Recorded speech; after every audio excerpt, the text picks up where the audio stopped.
Clark playing first base. Second baseman is Tommy Herr. The shortstop, Ozzie Smith. Terry Pendleton playing third base. Lonnie Smith in left field. Vince Coleman in center field. And Andy Van Slyke in right.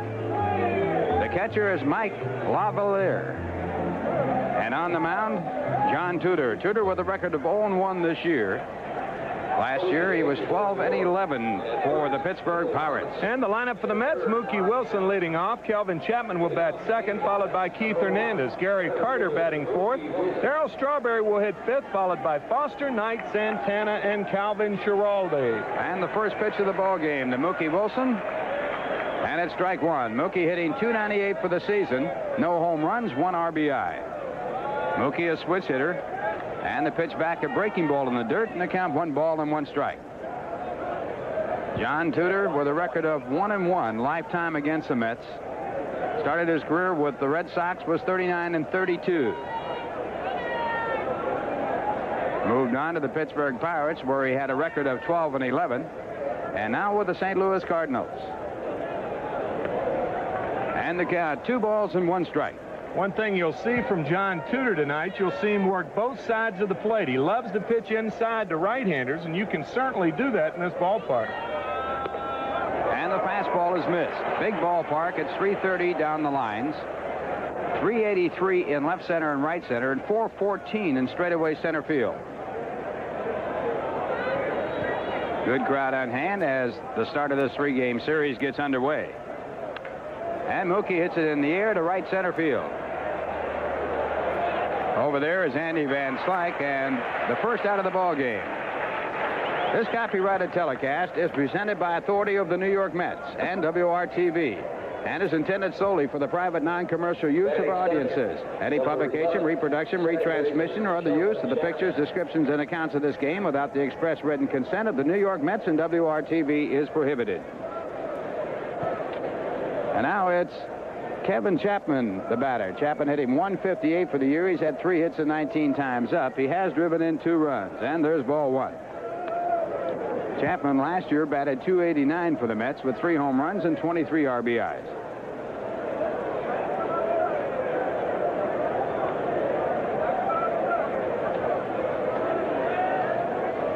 Bill Robinson, the coach for the Mets at first base.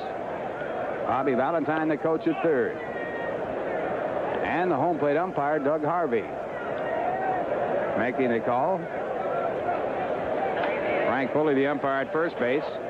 Joe West at second base, and Harry Gregg, the umpire at third. And this went up the middle and through into center field as a few drops of rain start to fall. So Chapman gets his 4th hit of the year. The Mets have the first base runner. And the batter coming up is Keith Hernandez. He's still a favorite here. He was traded to the Mets. Batting .326 this year with no home runs and 10 runs batted in. Traded in that much heralded trade back on June 15th, 1983 for Rick Ownby and Neil Allen. Neil Allen now the stopper in the Cards bullpen, and Rick Ownby on the disabled list, but on the big league roster. And the first pitch, a called strike. Hernandez has had a run batted in each of his last 6 games as the rain comes down. He's hit .311 last year with 15 home runs, 94 runs batted in. And it's hit out to center field. Vince Coleman, playing in his first game against the Mets, makes the catch, and 2 men away. That's one of the big reasons that a left-hander like John Tudor does not throw exceptionally hard. Has got to love a ballpark like this. Now, you compare this 2 years ago to where he was pitching up in Boston with that green monster staring at him, especially a left-hander where he gave up 32 home runs, 20 at Fenway. Kind of the antithesis of that here in St. Louis. This is a much better pitcher's ballpark for sure, and now the batter will be Gary Carter. Carter hitting .325. He has 3 home runs. They've all won ball games, and he has driven in 5. And it's ball 1. Carter had a great series against the Phillies, 5 for 11. Last year he batted .294 with 27 home runs, 106 RBIs, tied for the National League lead in RBIs with Mike Schmidt. the pitch is in there in the count. 1 ball, 1 strike. Cardinals are playing Carter as a pull hitter. They have moved the second baseman Tommy Herr over on the shortstop side of second base.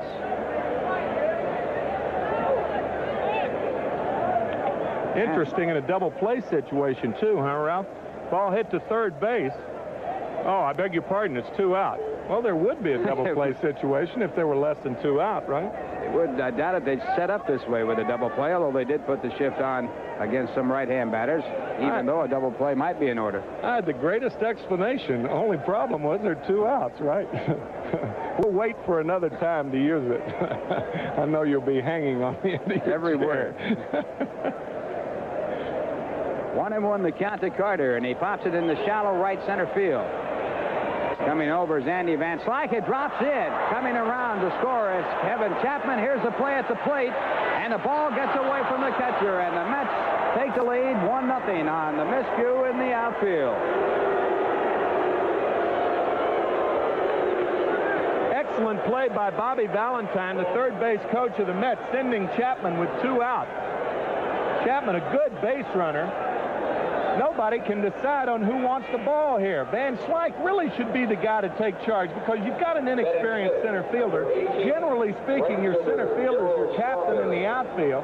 And now the short hop throw. Look, Lavalier looks like he's making a skate save. He looked like Billy Smith there. Now, Van Slyke is really tentative, and so is Coleman. Usually, as I said, the center fielder would take charge, but he's too young to take charge. And the first pitch to Strawberry, a fastball, a swinging strike. Strawberry batting at .205. He has 3 home runs and 5 RBIs. All of his home runs have come with no one on base.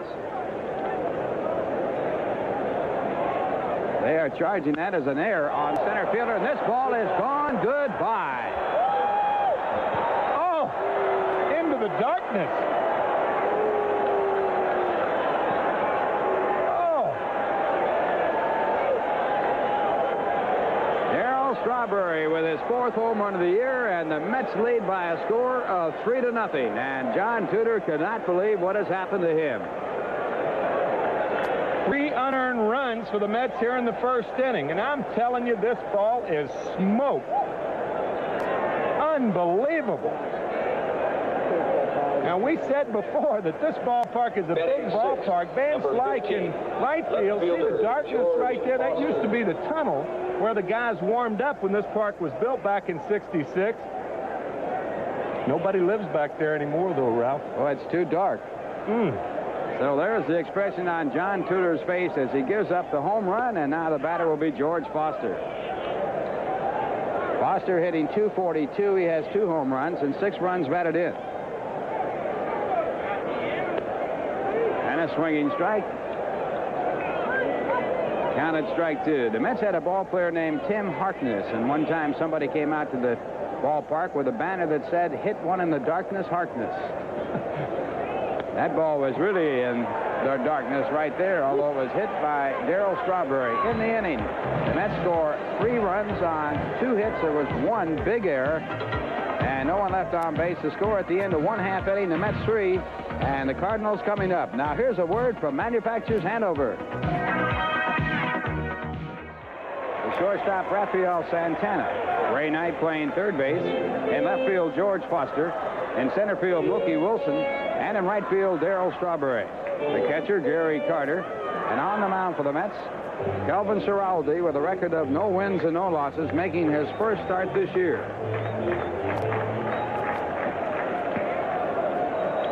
So Ciraldi, who has pitched 19 innings in the major leagues, having given up 20 hits, 11 earned runs, walking 10 and striking out 16, starts off here with his first pitch, and it's in for a called strike.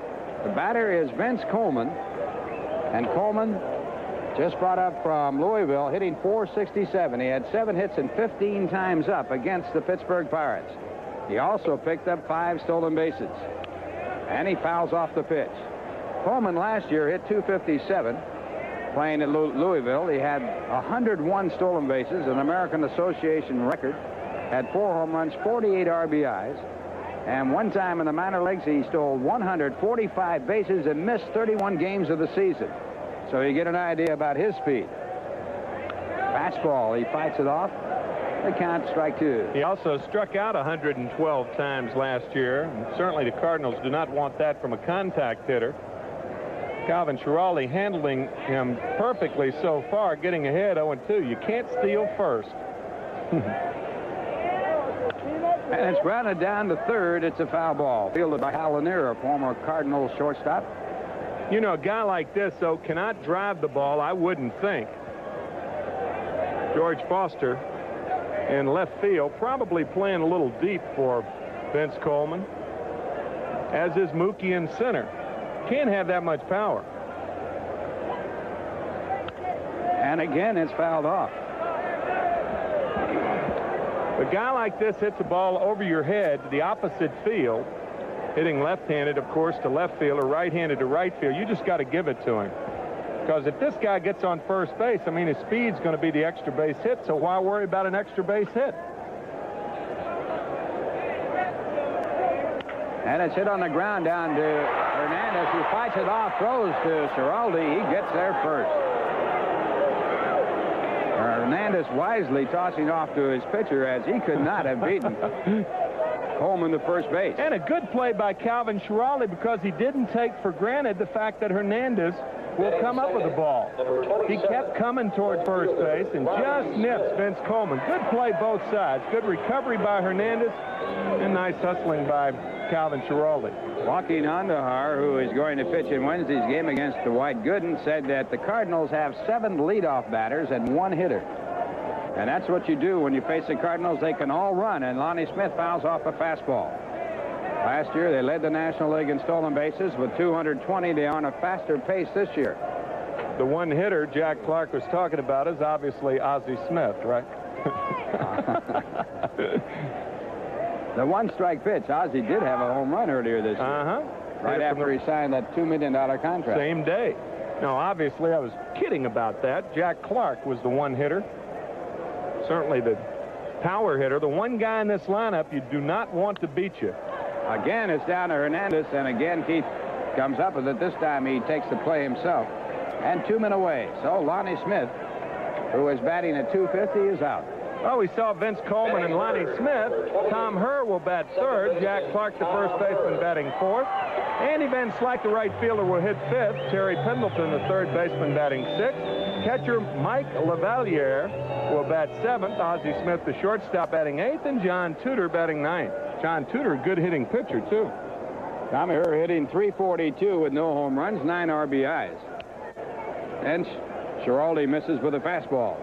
Herr last year had 4 home runs, batted .276.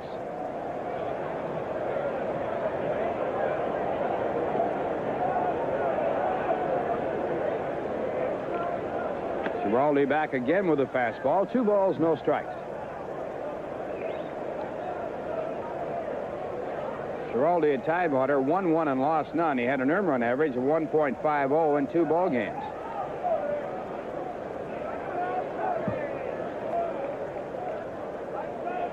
And a good fastball.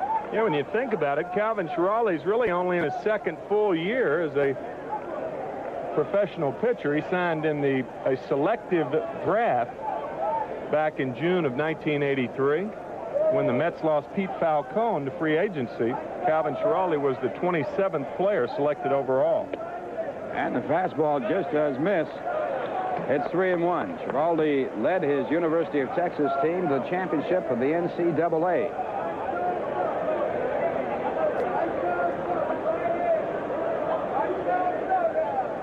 Mets leading by a score of 3-0 with 2 men out in the bottom of the first inning, and Tommy Herr walks. Tommy Herr, good ball player on the first year of a new 4-year contract. He has been on base via a base hit or a walk for 12 straight ball games. All 12 games the Cardinals have played.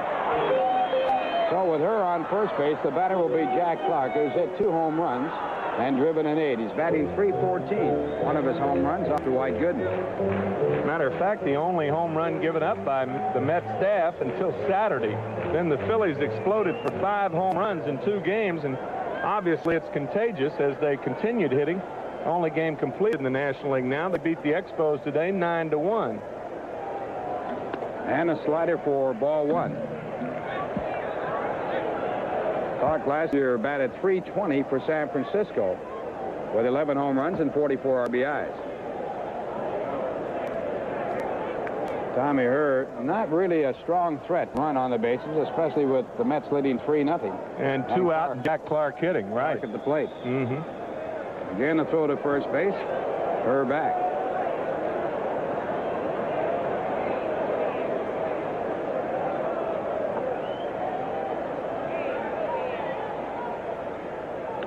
Again over to first base, and this is really unnecessary.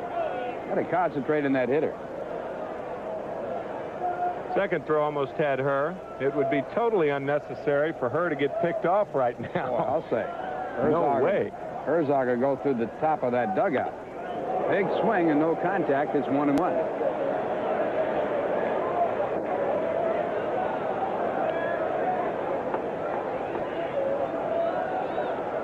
You mentioned the .320 average by Jack Clark. He came down with a severe knee problem June 26th and was out for the rest of the season for the Giants. Played in only 57 games last year. And again, the breaking ball and the count 2 balls and 1 strike. Cardinals gave up 4 players to get Jack Clark. Dave LaPointe, David Green, and Jose Gonzalez, who changed his name to Joe.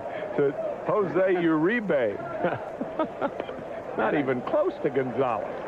And there is another breaking ball, and now it's 3 balls and 1 strike. Ralph, did you see that quote by Rocky Bridges in the Sporting News? He said that Jose Uribe is truly the player to be named later because he was named later.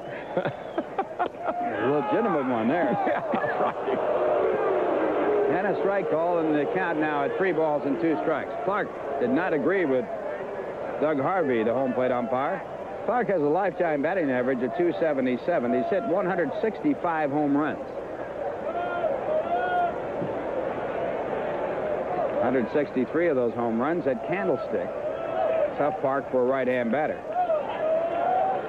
3-2. The runner will be going with the pitch, and it's hit on the ground to the shortstop, Santana. Raphael over to first base, and the Cardinals are out.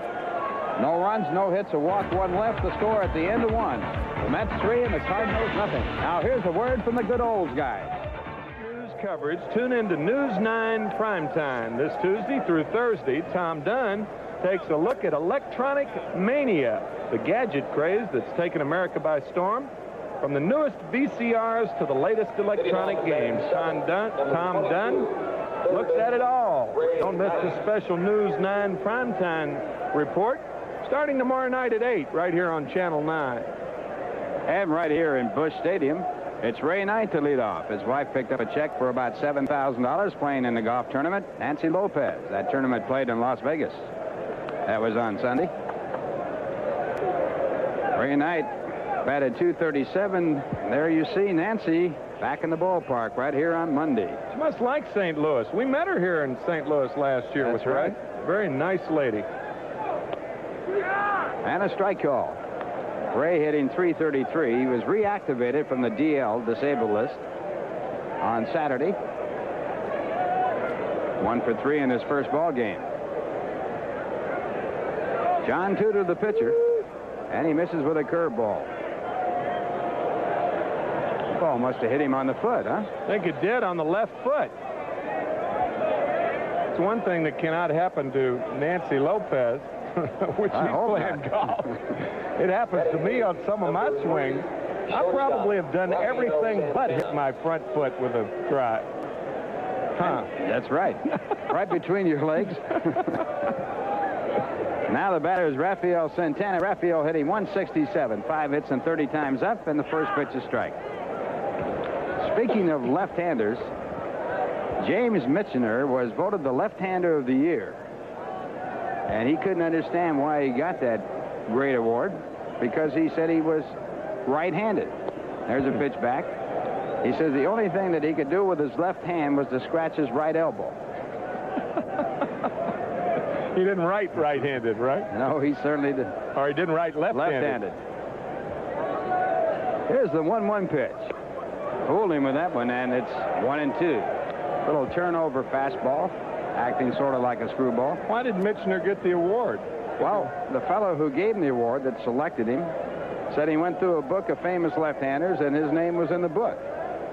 And how it got there, no one knows. He hangs around with Stan Musial an awful lot. They've taken several cruises together. Maybe they thought he was left-handed because he was hanging around with Stan. 2-2 the count.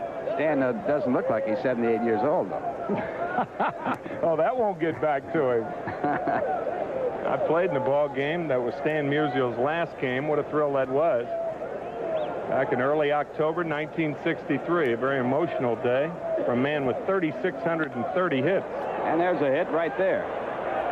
Santana reaches out, slaps it into left field, and the Mets have runners at first and second with no one out. They're leading 3-0 on 3 unearned runs in the first inning. And the batter coming up is Calvin Schiraldi. One of the most amazing things I'd ever heard about Stan Musial, and I guess in the coincidence line of storytelling, 1,815 hits at home and 1,815 hits on the road. That's what you call playing it very consistently. Yeah, I would say. Stan Musial held the record for the most hits in the National League until Pete Rose came along and broke it. Broke it off the St. Louis Cardinals. Mark Littell back in '83. Make that '82. Check that, 81. Schiraldi squaring around. And the pitch in the strike zone, so it's a strike. Tommy Herr now coming over to talk to John Tudor. If you remember, Ralph, Pete Rose broke that record when after the 2 months of the layoff, it was the first game on a Monday. Bob Force started that game. The Cardinals won, but Pete Rose broke it off Mark Littell in Philadelphia.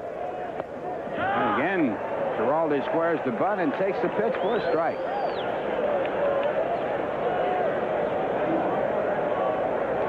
Musial had 3,630 hits.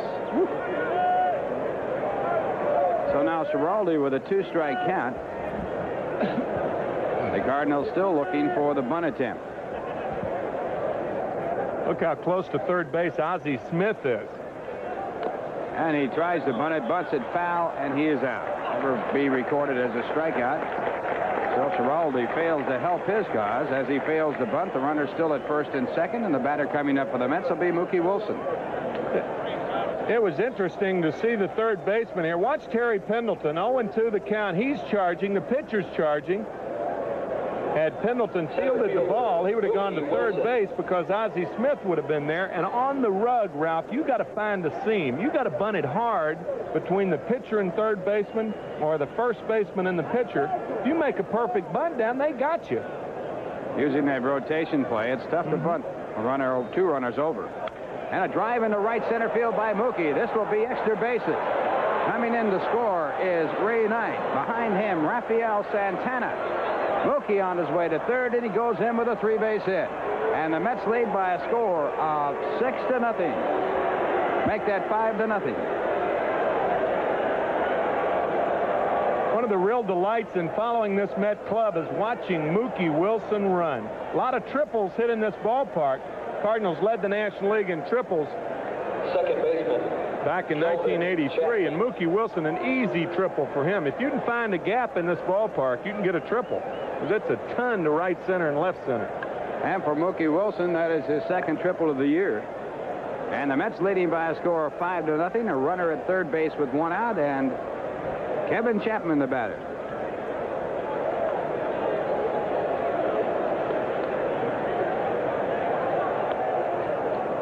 And the first pitch is ball 1. Chapman singled to center field his first time up and scored the first run of the game.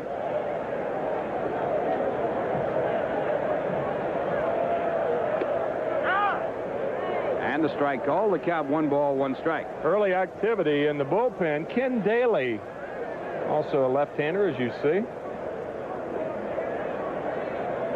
John Tudor, the victim of some shabby fielding in the first inning, but this time 2 earned runs, and he started the inning off by hitting a batter.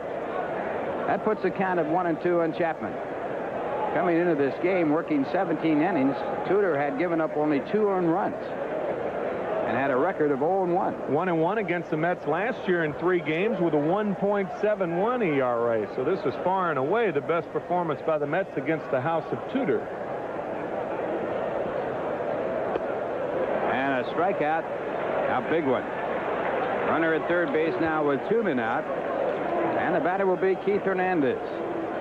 What was Calvin doing on this swing? He was really indecisive. It looked like he was trying to go to right field, protecting away, which is sound.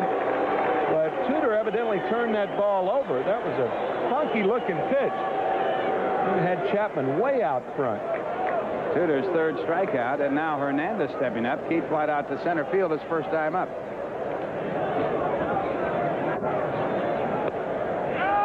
And a strike call. Keith didn't like that call.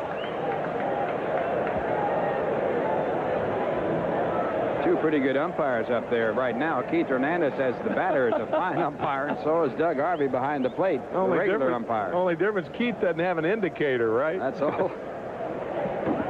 Keith has one of the great eyes as a hitter. Knows the strike zone as well as anybody.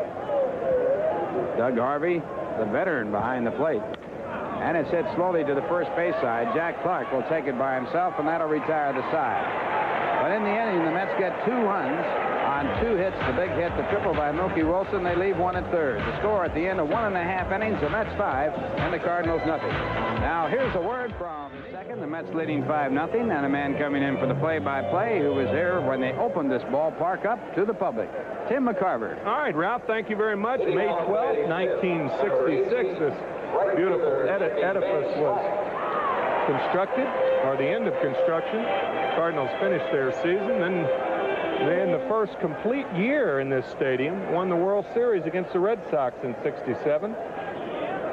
Yeah, the All-Star game here that year, and it was a 100-degree day, and they asked Casey Stengel what he thought about it, and he said it holds the heat very well. And it does, too.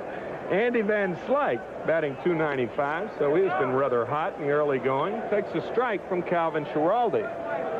Calvin has been staked to a 5-run lead here in the bottom of the second inning, and the Cardinals are not really a good catch-up ball club, are they, Ralph? Well, they have to do it with speed, and they have no power to speak of, and it's tough to catch up with singles and stolen bases. Change up, foul down the left field line. That ball curved foul. Van Slyke hit it well, but it's 0-2. Van Slyke last year hit 7 home runs for the Cardinals, while he batted .244.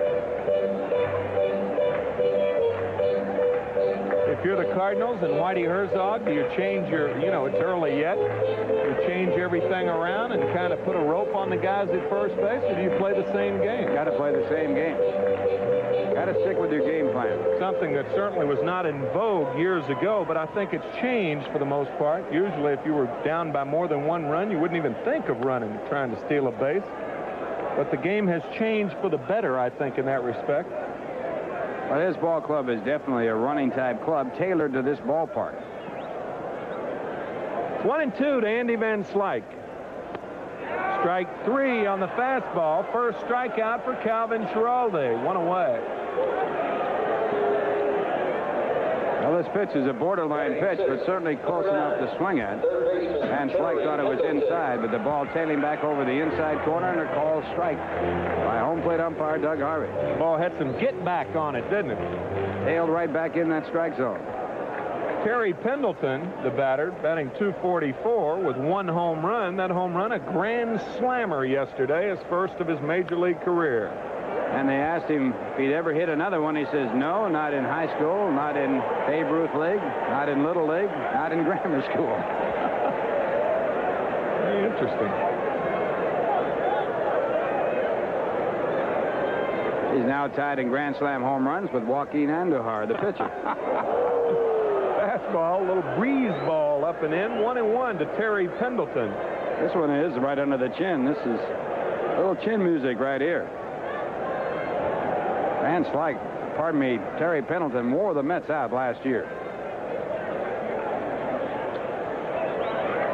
Batted .421, second to Jeff Stone in hitting against the Mets.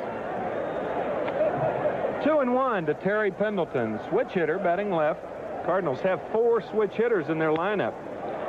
Terry fouls this one away, so the count is even at 2.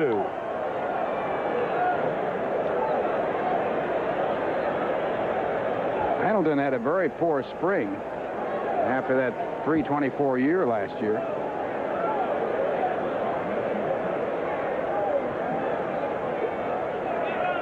Breaking ball fouled away. That was not a good breaking ball. No, it wasn't. That was a hanger. He had a good ripple at that one. Take a look at this. It's right up there around the letters, and this is a ball you could really hit hard. Nothing easier to hit than a high-hanging curveball. Ball chopped towards second. Calvin Chapman will have to hurry, and does. Nice play, Chapman. 2 out.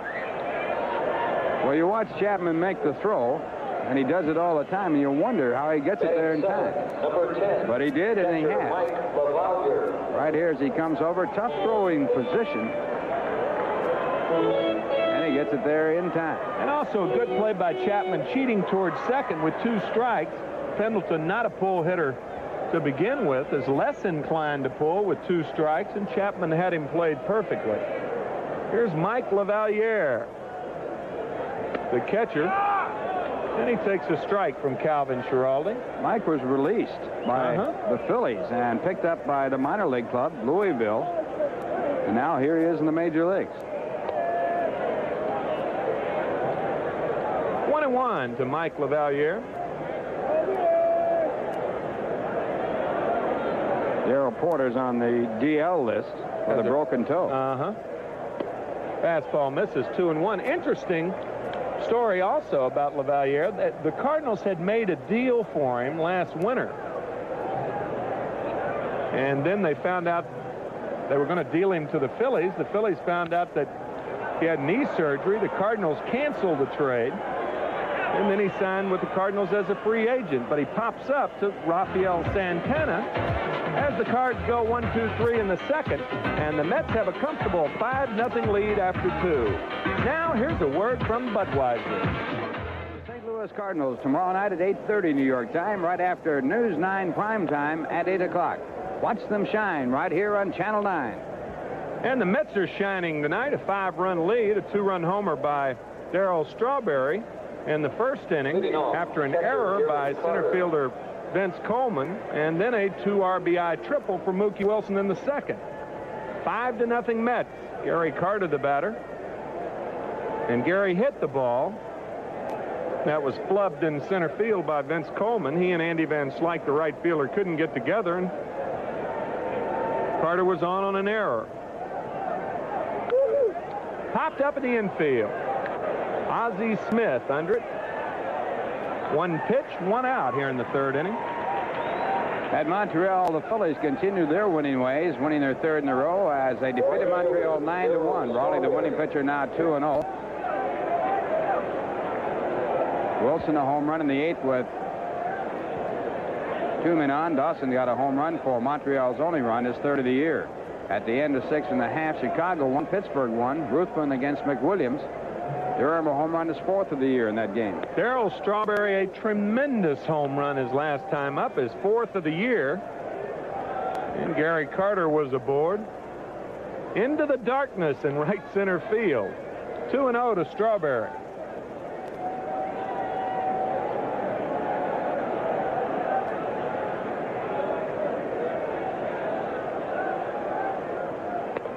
There's a strike. 2-1 to Darryl.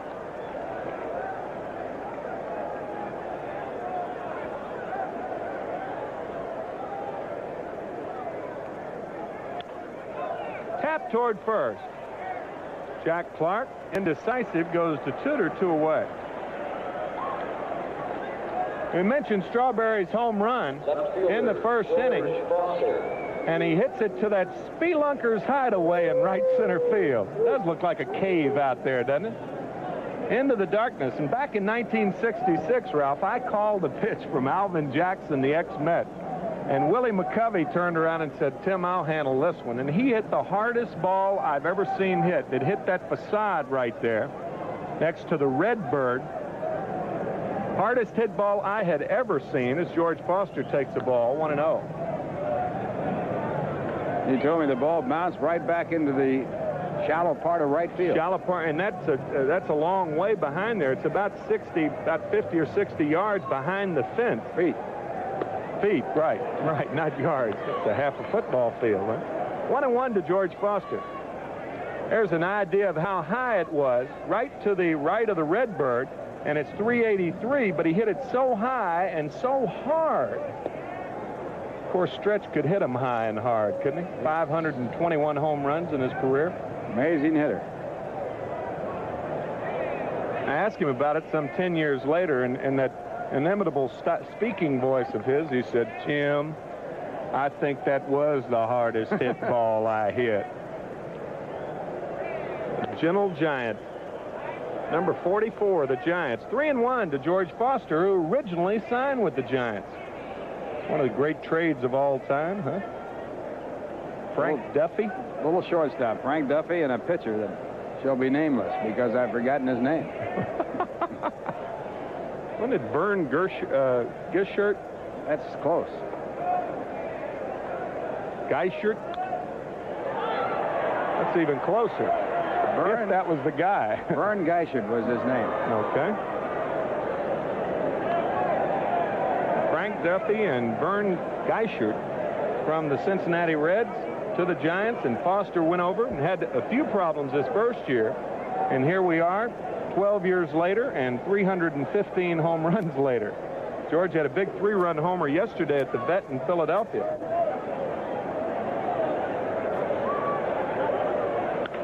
This ball is out of here.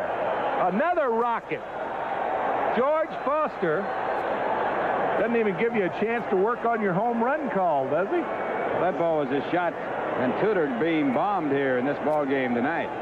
After pitching 2 strong games, giving up only 2 earned runs. Man.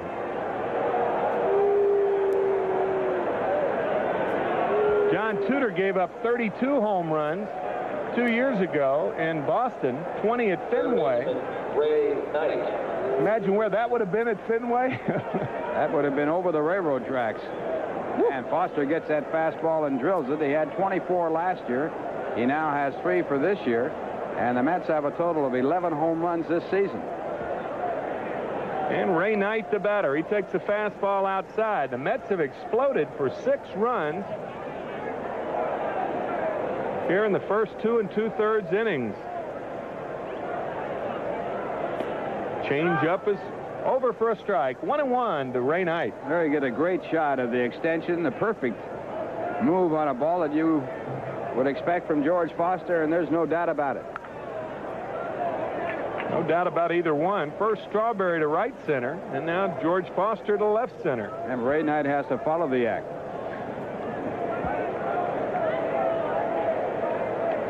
Ray had 5 home runs last year. He batted .280 as a New York Met, .237 overall.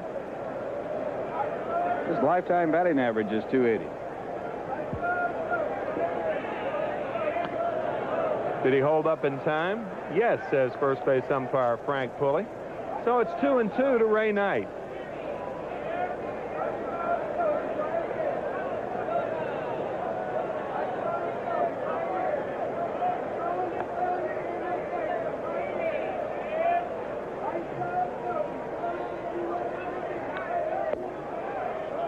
And Ray fouls it back.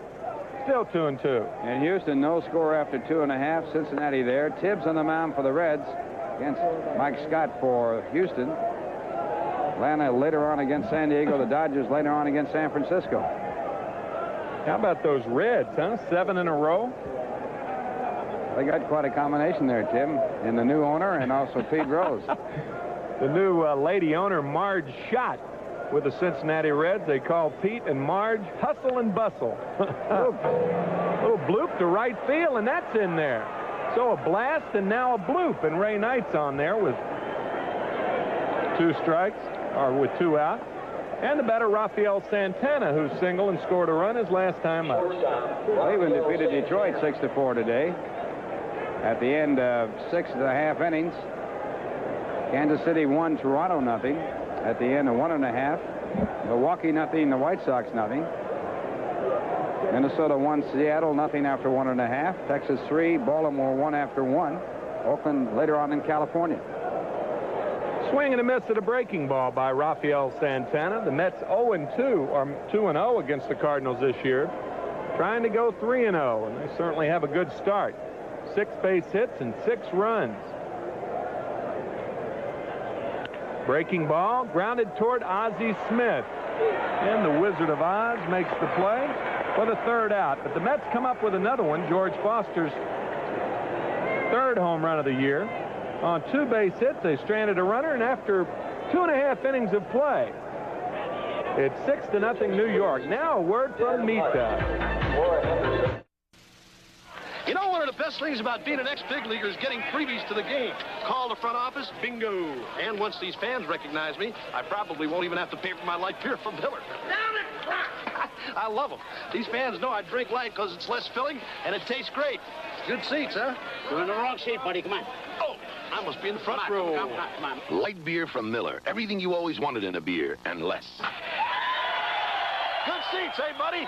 He missed the tag! He missed the tag! Strawberry Sundays in honor of the Mets right fielder. This year it'll be chocolate Sundays to enjoy as the Mets battle the Pirates. That Super Sunday, a free Carvel ice cream to all fans Sunday afternoon at Shea. Also, Ralph, Mother's Day is coming up this year on Sunday, May 12th, and the Mets plan on making it very special for Mom that day. The Mets and Phillies meet at 1:35 on Mother's Day, and all ladies 16 and over who come to the game will receive a beautiful cosmetic bag, courtesy of the Mets and Ziermack. As an added bonus that day, a pair of Ziermack products, a shampoo and conditioner, will be included in the bag. So don't make Mom stay home and cook on her big day. Bring her out to Shea on Sunday, May 12th. The Mets meet the Phils at 1:35. Well, the Pirates have taken a 4-1 lead over the Chicago Cubs. We are scoreboard watching early this year, aren't we? Well, the Mets and Cubs started their action the day tied for first, 2.5 games up on the third place team. Then Ozzie Smith will lead it off here in the 3rd inning, batting .225. As we mentioned earlier, he does have a home run from the right side this year.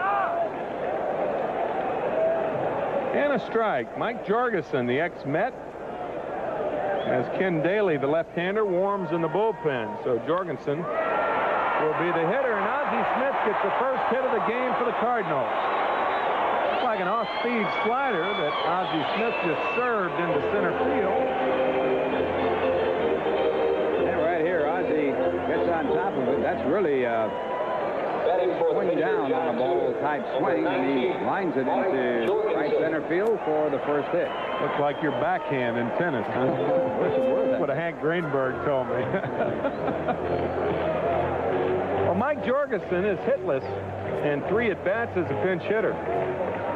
Played 1 game in late-inning defense. Jorgie originally a New York Met, went to the Montreal Expos. Ken Singleton, Tim Foley trade for Rusty Staub originally, didn't he? He was signed by the Mets, right. That's the right trade. Went to Francis Lewis High School, graduated there, also attended St. John's. And a base hit to right field by Mike Jorgensen. Ozzie Smith wheeling around second base. That's what he did, a wheelie around there. Oh, he has got great feet control. And as he hit the bag at second, he turned all the way around at a 360 to see whether or not the ball is going to be fielded by Darryl Strawberry. Darryl got it on that first hop, and Smith wisely stayed at second against Strawberry's arm. And Smith goes back to second. It's like Baryshnikov pirouetting around second there.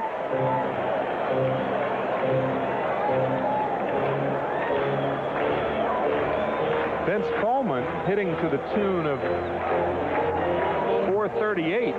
He is 7 for 16 since being recalled from Louisville. Tito Landrum, by the way, on the DL, as is Darryl Porter. Ralph mentioned Darryl earlier.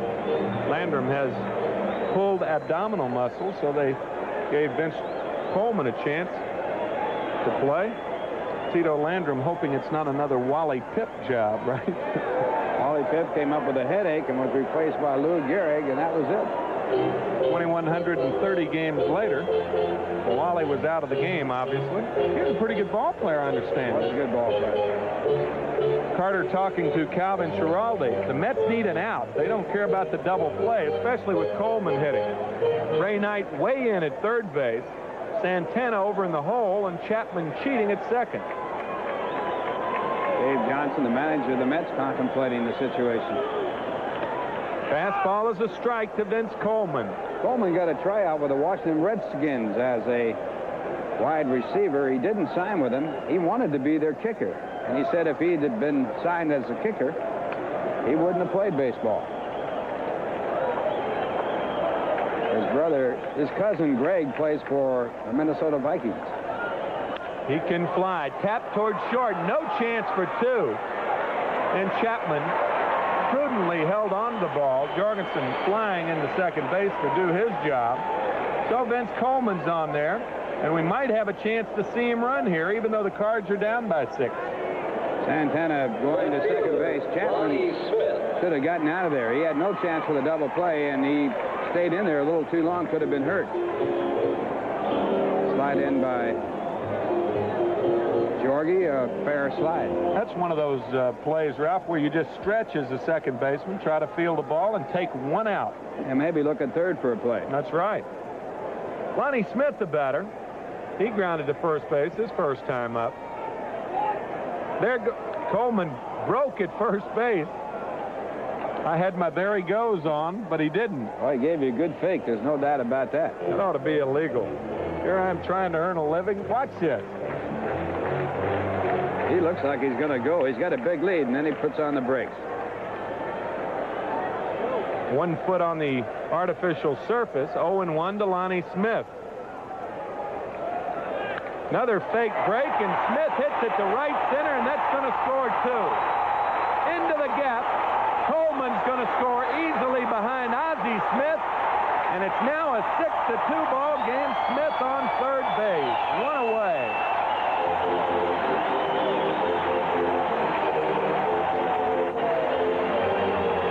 Well, Lonnie Smith also with great speed. He takes that fastball out of the right center field. He picks up his second 3-base hit.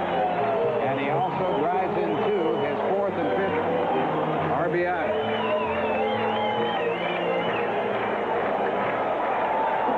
Well, that narrows the gap somewhat.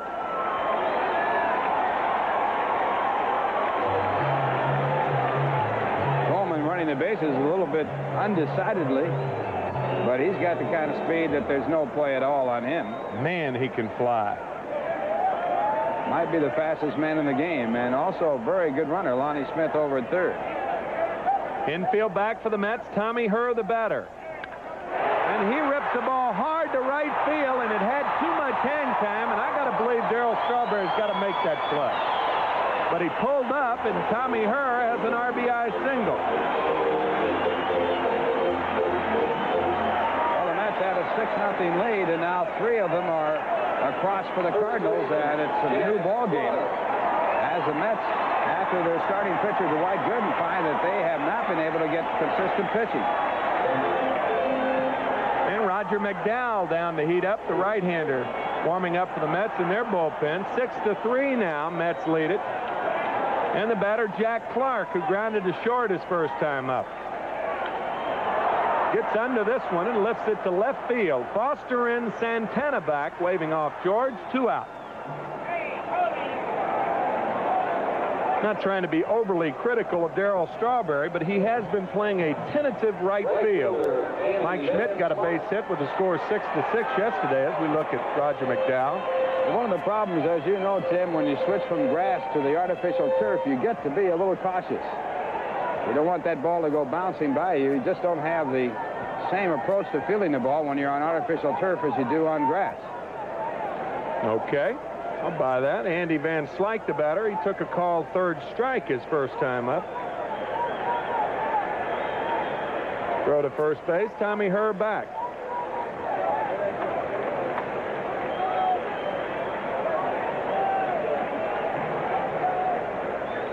One other added factor, of course, the turf and the rug does change things, but when you do come in and you do get a short hop, it's going to be a true short hop. for the most part. You can smother a lot of balls like that. And a breaking ball high to Andy Van Slyke, 1-0. That's very true. You don't get those bad hops in this stuff.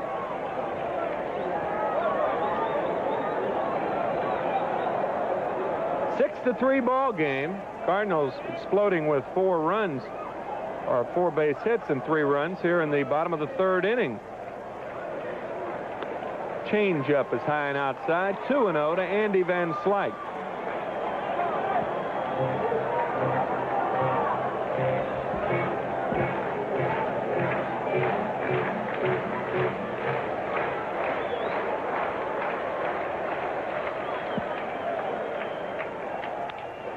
Grounded towards second, and Kelvin Chapman over to Keith Hernandez for the out. But the Cardinals come back with 3 runs on 4 hits. No errors and 1 man left. And at the end of 3 here in St. Louis, Missouri, it's 6-3 New York. Now a word from the good old guys. There's more murder and mayhem as Dial 9 for Murder. Week continues on Channel 9's 4 o'clock movie. Tomorrow afternoon, Tom Selleck makes his motion picture debut as a private eye on the trail of an arsonist in the mystery drama The Movie Murderer. Tuesday on the 4 o'clock movie right here on Channel 9. 6-3 ball game, top of the 4th. To call it for you, Steve Zabriskie. Steve? Thanks a lot, Timmy. Ken Daly is the new pitcher for St. Louis. No record so far, nor any saves. His 5th appearance. He's pitched only 4 innings, allowing 6 hits, no earned runs. He's walked 1 and struck out 1 in those first 4 innings of relief work, and he'll be facing Calvin Schiraldi, who will lead off here in the top half of the 4th inning. Mets leading 6-3. Schiraldi struck out trying to bunt with 2 strikes his first time up. Nubs 1 foul for strike 1.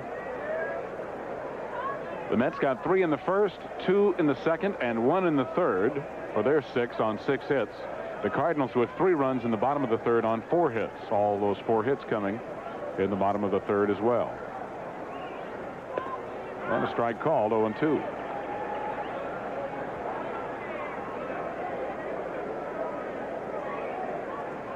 Schiraldi's big enough, he ought to be able to do something with the ball when he makes contact. Of course, he's been playing at Tidewater where they have the DH, and he strikes out. First strikeout for Daly, and the 4th in the ball game. Size does not necessarily mean a good hitter, of course. You ought to see Kareem Abdul-Jabbar swing a baseball bat. Is that bad? I saw that one time in Dodger Stadium, and it made me sick. I shoot baskets better than he swings a baseball bat, I guarantee you. It just shows you how tough it is, the art of hitting. I believe it's the single most difficult thing to do in any sport. By the way, I cannot shoot baskets worth a tap. No round ball player here. No. Mookie Wilson looks at a called strike. 1-1. Mookie 1 for 2. Big 2-run triple in the second. He flied out to right fielder Andy Van Slyke in right center field the first inning. Ripped fair inside the bag. Mookie should have at least 2 on this one. Lonnie Smith waits for it in the corner, and Mookie cruises into second, standing with a double. Mookie came into this game hitting .364 over the last 8 ball games, and in the last 8 he now has 5 doubles and 2 triples. This ball just inside the bag. No chance for Pendleton to do anything, nor Lonnie Smith for that matter. He plays the carom beautifully, and it's a good time to try to steal third with 1 out. You're willing to take more chances if you're on second base with 1 out than you would with none out or 2 out. Especially when you have a 3-run lead. Be aggressive. 7th hit for the Mets, and here's Kelvin Chapman, 1 for 2, single to center and scored in the first inning, struck out in the second. Chapman now hitting .190.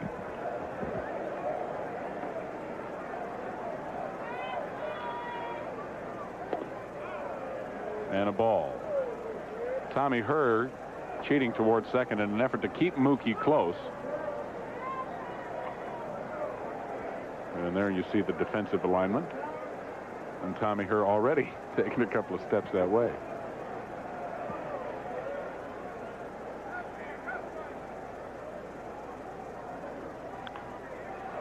popped up, playable on the right side of the infield. Jack Clark drifting around.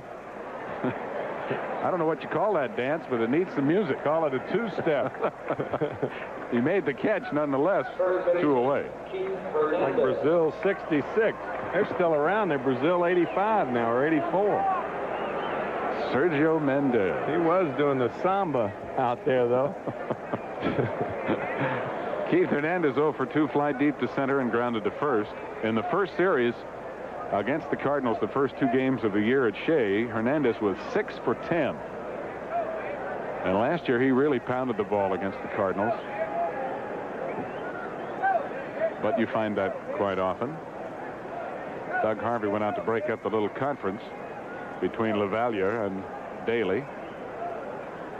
Saying there's a little extra incentive when you're traded from a club and you're facing them again, and you're exactly right. Especially when there are not a lot of warm feelings involved, and Keith and Whitey Herzog not necessarily on the best of terms. One big problem when you're traded from a club is trying to try too hard. Got to really key it down because you want so badly to show that they were wrong. Ball 1. Herr has moved now way off the bag. There you see Whitey. Because of the left-hander Hernandez up, Herr playing more over toward the hole.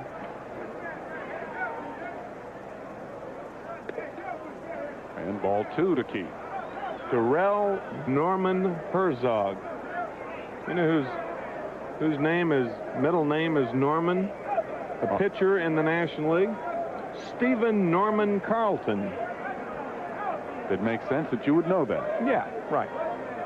Norman Carlton, though? No. Nah, that won't play. 2-1. Well, I'm glad I'm named Steve instead of Norman. Yeah. Well, he'd have been lefty a lot sooner had he carried Norman. Yeah, right out of the cradle. Now, we're not ripping. We don't want letters from everybody named Norman now. Good neighbor down home named Norman. Right. A lot of friends named Norman.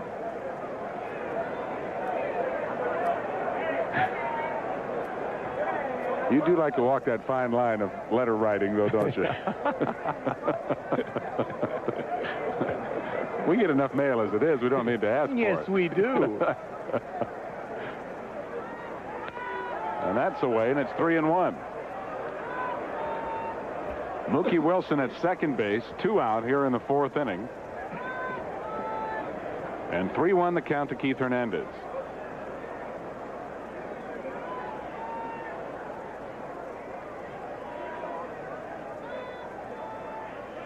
And it's ripped into the gap in right center field. It'll be in there for extra bases. Mookie will score very easily from second base as Hernandez motors into second with a double, and the Mets lead 7-3.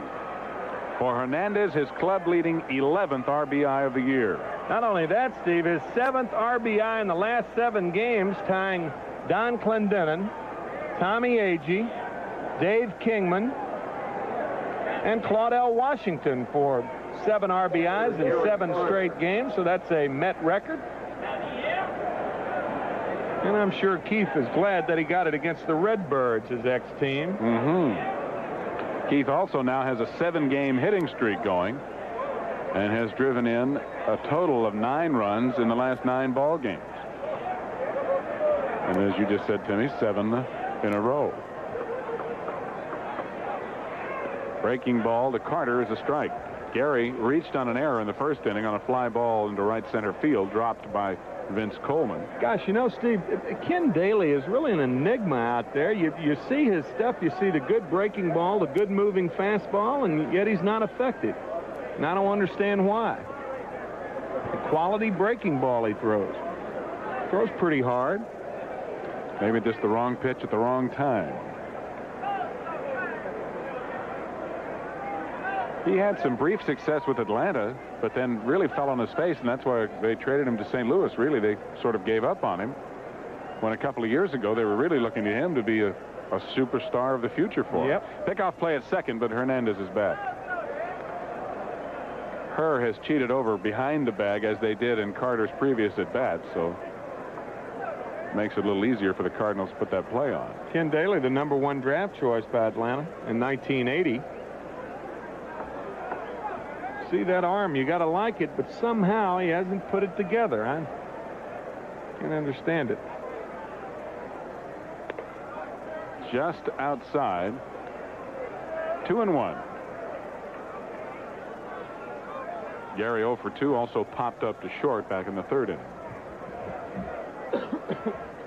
Gary came into this game hitting .455 over the last 3 ball games.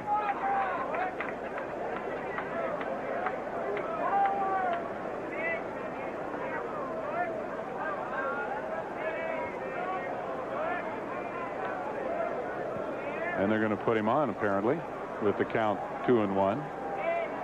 This will be the 2nd intentional ball. So an intentional pass to Carter to put runners at 1st and 2nd. And bring up Strawberry to face the left-hander Daly. And Darrell's going to have a lot of chances like this all year long, especially with the left-handed pitcher out there. And if he starts producing against left-handers, as he did in the 1st inning, a 2-run blast over the right center field fence, and that'll make people not know what to do and put Carter on less. So then Carter will see better pitches. That's exactly right. That's what makes the potential of this Mets lineup so outstanding. That's exactly right. Breaking ball to Darrell for a strike, and he can also look for a lot of those. Darrell with a 2-run home run in the 1st inning, and he grounded to 1st in the 3rd. And as you said, Timmy, that was a quality breaking ball. He's got one.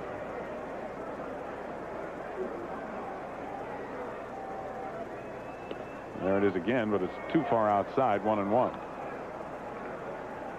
Mets with runners at 1st and 2nd and 2 out. 1 run is already in here in the 4th inning on doubles by Wilson and Hernandez. Keith down at 2nd and Carter at 1st.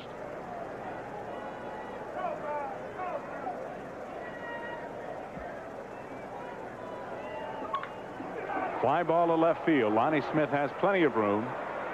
And ball is carrying, boy, and Smith goes all the way back to the warning track. That ball got a little help from the wind. It got up clear above the rim of the stadium. The Mets score 1 run on 2 hits and leave 2 on. And look at him backpedal. Lonnie Smith under it, and then he backs up all the way to the warning track.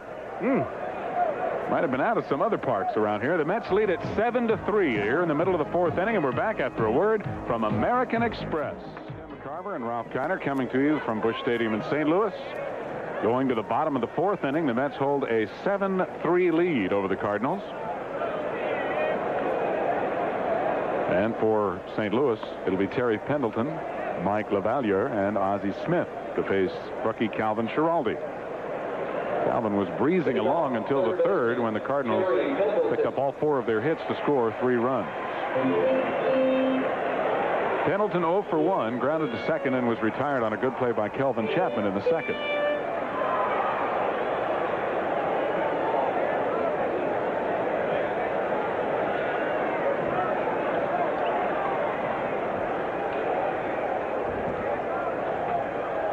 Down low for a ball. Pendleton hitting .239 on the year now. 1 home run and 7 RBIs. Fouled away, 1-1. Yet another left-hander warming up for the Cardinals, Ricky Horton. So they can run those southpaws at you. Here's Rick.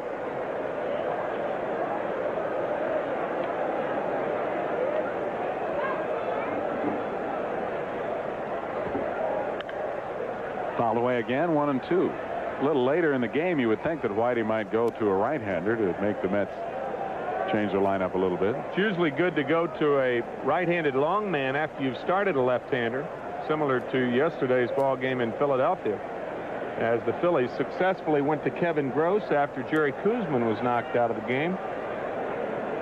Mets having all their right-handed hitters in there. Down and away, and it's 2-2. Kevin Gross got the win in yesterday's ball game. The Phillies winning their 3rd in a row, 9-1 at Montreal today. Cubs losing 4-1 in the 8th inning at Pittsburgh. Line down the left field line, but foul, and bounding up into the 1st row. Tom Gorman and Clint Hurdle playing catch. Hacky sack with her hands. Still 2-2 on Pendleton.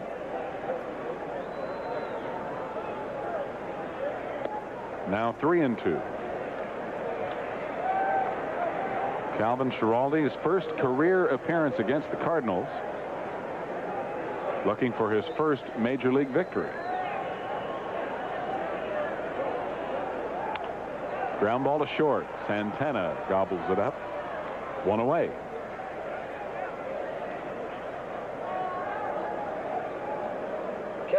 And here's Mike LaValliere. LaValliere in there for Darrell Porter, who has been injured since the first series against the Mets in New York, when I think it was Gary Carter, wasn't it, who fouled a ball off of Darrell's toe? Right. Broke his toe. LaValliere popped to short his first time up, and he takes a fastball for strike 1. That executive trainer, Gene Gieselman of the Cardinals, telling me that Darrell has made tremendous progress and is scheduled to come off the end of this week and may be ready to go. And Gene Gieselman probably took credit for it, obviously. Executive trainer of the Cardinals, our good buddy. His excellent rehab program. Isometrics with the big toe. He's a good guy. Yes, he is. Quality guy. Bob Bowman was a trainer and is now the trainer emeritus here in St. Louis. Doesn't make any more road trips, but gosh, he was around forever. Doc Bowman, still around. Still doing a fine job. Also the trainer at St. Louis University for many, many years. 2-2 the count. Popped up and playable on the left side. Ray Knight drifting toward the line, standing in fair territory, 2 away. There's a great story about Bob Bowman. About 20 years ago, they gave a memorial trophy away at the Sports Writers Center here in St. Louis, and Vernon Law received the award, and Bob Bowman was sitting down below the dais and at one of the tables, and Vernon Law starts to eulogize Bob Bowman, thinking that the memorial trophy meant that he was dead. Well, he's very much alive right down in front of him. He talked for 5 minutes about what a nice man Bob Bowman was. How embarrassing. Yeah.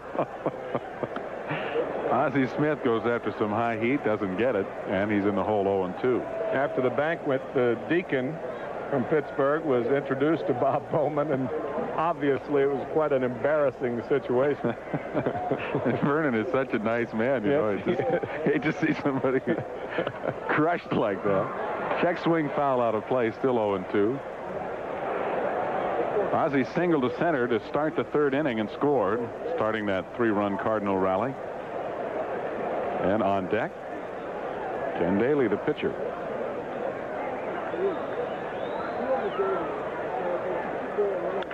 Ground ball handled by Chapman. And a 1-2-3 inning here in the fourth for Calvin Schiraldi. The Mets still lead it 7-3 here after 4 completed. Busch. Now here's a word from Manufacturers Hanover. Tonight, Don King presents 3 spectacular live fights featuring such greats as WBA heavyweight champion Greg Page and former world super featherweight champion Hector Macho Camacho. You'll also see a replay of the world heavyweight bout between Larry Holmes and David Bay, so don't miss Vindication Blockbuster in Buffalo next Monday night at 8 here on Channel 9. I bet Don thought that name up all by himself, too. I'm sure he did, being the promoter that he is. George Foster leading it off here in the 5th inning, a 7-3 New York lead, and George has accounted for one of those with his 3rd home run of the year. He takes a strike from Ken Daly. Foster struck out in the 1st inning and homered to left center in the 3rd.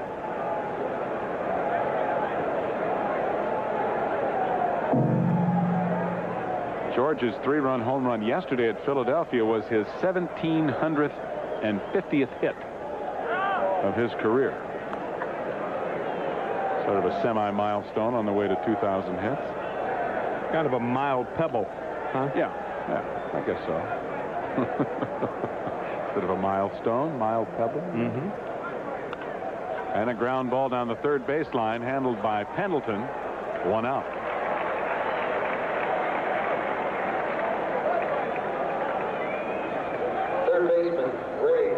hits that cutout down at third, and that's probably the most disconcerting thing, especially to the corners, because the ball gets to the first and third baseman in a hurry, and that cutout, when it takes a different spin off the rug into the dirt, back on the rug.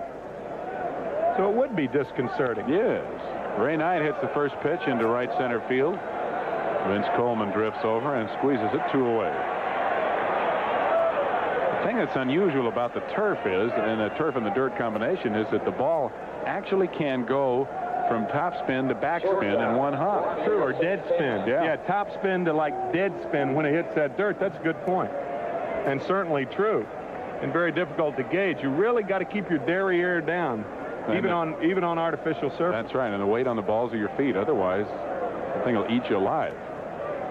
Santana 1 for 2. Takes the breaking ball down and in for ball 1. Ralphie singled to left and scored in the second and reached on a fielder's choice in the third, ending the inning on a force play. Right back to Ken Daly, who flags it down, and Daly pitches a 1-2-3 inning. So things have calmed down a bit, at least for the moment, as Daly retires the Mets in order here in the fifth. 4.5 in the can here at Busch. 7-3. The Mets are leading it now. Here's a word, appropriately enough, from Budweiser. Steve Braun will pinch hit for the Cardinals, and pitcher Ken Daly. And Ricky Horton will be the next pitcher. We want to send our best wishes to our public relations secretary back at Shea Stadium in New York, Patricia Burns, who has gotten engaged to Mr. John Kershey, and we wish them all the best. All right, Steve, taking care of our social business here. Steve Braun, pinch hitter deluxe, 5'10", 180 pounds. He is some kind of pinch hitter. He is now, with 1 hit as a pinch hitter this year, only 8 hits behind Red Shandies for the all-time Cardinal lead. 1 for 10 against the Mets last year. 283 as a pinch hitter with 17 pinch bingles. 1-0 to Steve Braun. There's a strike.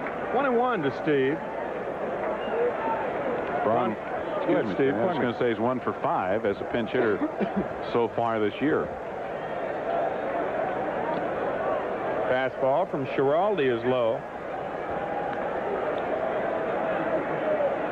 Calvin Schiraldi, right out of Austin, Texas, where he pitched for the University of Texas, as Ralph Kiner said earlier, leading the Longhorns to the NCAA championship 2 years ago.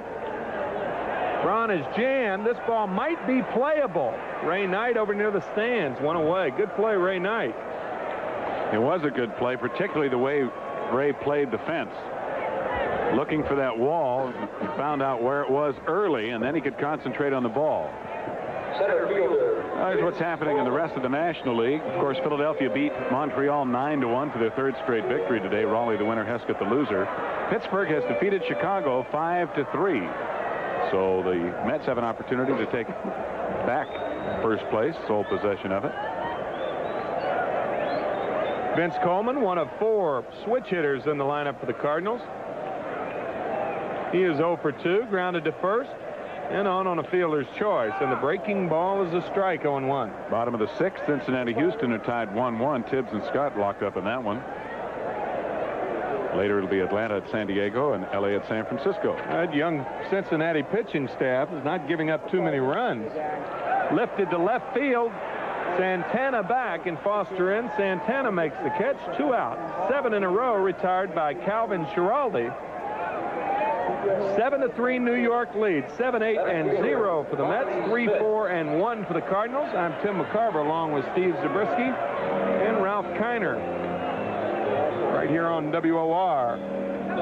One of many, many games. Matter of fact, we'll be back tomorrow evening, 7:35.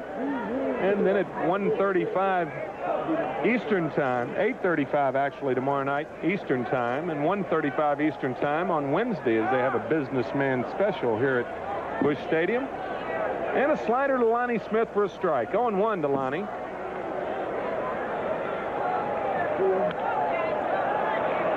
And 2. Smith is 1 for 2. Scored a run and drove in 2 with his 2nd triple of the year in his last at bat.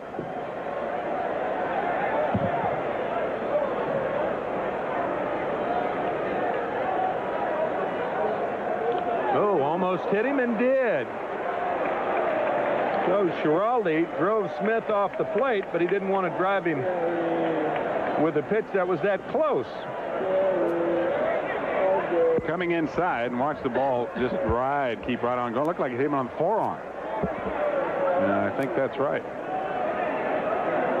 Matter of fact, it appeared to have hurt Gary Carter more than it did Lonnie Smith. Ball came down on the left knee of Gary Carter. Talk about spin. When it hits those shin guards, it goes through those guards. It comes off a bat or an arm like that. Especially that top flap there. It used to be that top flap wasn't there, Steve. Right. Matter of fact, it was open, and there were only 3 hooks on the shin guards, but now there are 4 hooks, and that top flap is for a pitch like that. It does bend with the knee, which makes a lot of sense. You can catch it standing up all the time. Yeah. Give tall targets that way. Here's Tommy Herr. Tommy 1 for 1. He has walked in single and driven in a run. Quick throw over there. Smith back in time. Catching is not a thankless job. Everybody appreciates it, but the pain that goes along with catching is thankless. Good bunt down the third base line, but it drifts foul. Well, what a start Tommy Herr is off to. He's been on base in all 12 games, as you mentioned earlier, Tim. He came into the game 5th in the National League in batting average at .342. Of course, Dale Murphy leading with that rather astronomical .439 so far. Herr now batting .359 after a walk and a single. I think the pain through which Tommy Herr has gone has been thankless also. Boy, 3 operations on his knees over an 18-month period. He appears to be healthy now, and he and the Cardinals are both very happy. He's a fine player.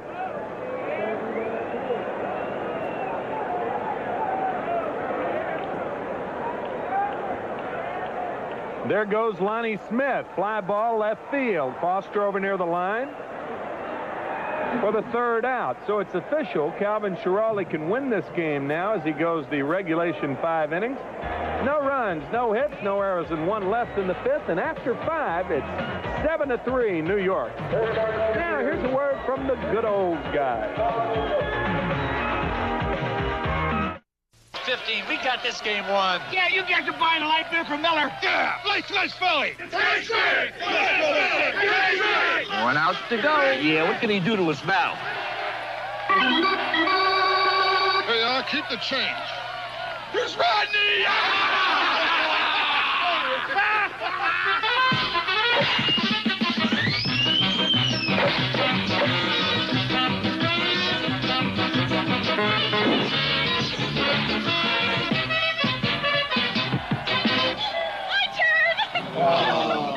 Any pinch hitters left? Here I am.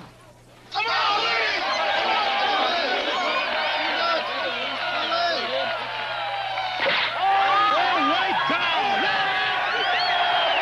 Light beer from Miller. Everything you always wanted in a beer, and less. Hey, wait a minute. This game isn't over yet. I caught that ball. When the legendary rock groups of the 60s return and visions of vintage video. This Friday night at 11, right here on Channel 9. New pitcher for the Cardinals is Ricky Horton. No record, nor ERA, nor saves. He has pitched 4 innings, allowed 1 hit, and struck out 2, walked none. And Calvin Schiraldi takes a ball. Make that a strike. 0-1 to Calvin. He's 0 for 2. He has struck out twice. 7-3. Mets lead it. We're in the 6th inning here at Busch Memorial Stadium, and it's 0-2 to Calvin Schiraldi.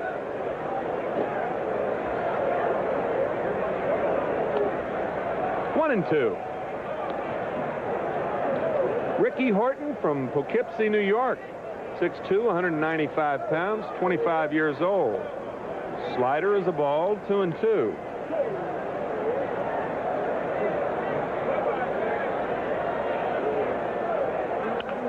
Line foul, just barely. Schiraldi hit it hard, about a foot foul down the right field line. Still 2-2.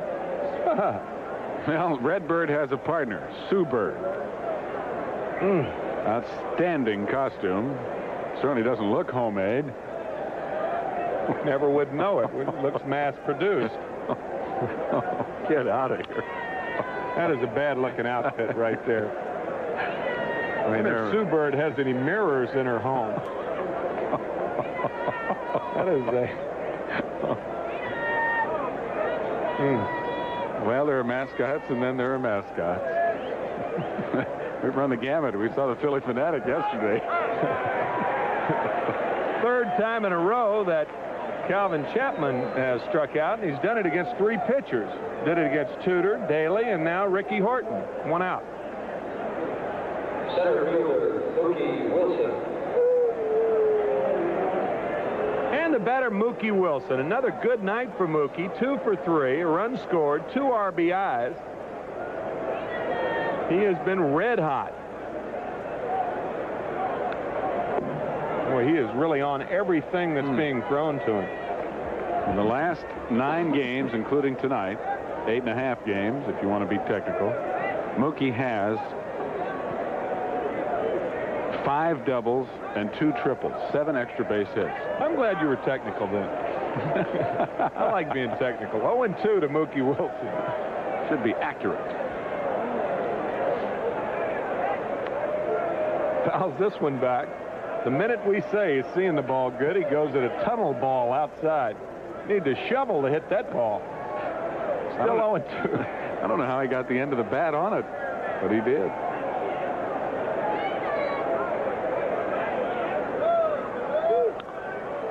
Fouls this one back. With 2 strikes on Mookie Wilson, if you're a pitcher in the National League, you really have no reason throwing any ball close. Breaking balls in the dirt, high hard ones. Mookie is not a selective hitter. This one high. So it's 1-2 to Mookie Wilson. I will say this about Mookie. He appears to be more selective than he has been in the past. Swing and a miss. Horton took a little off of that change-up. So it was very slow, I guess. The pitch was on the outside part of the plate, if not on the corner. Mookie was just out in front. Calvin Chapman, the batter. I agree with you. I think Mookie, he may not be drawing more walks, but he's getting better pitches to hit in the early going. That's 8-3 coming into this ball game, and a change-up to Calvin Chapman outside. And although Mookie is leading off tonight, I think a lot of it has to do with hitting second most of the time. Could.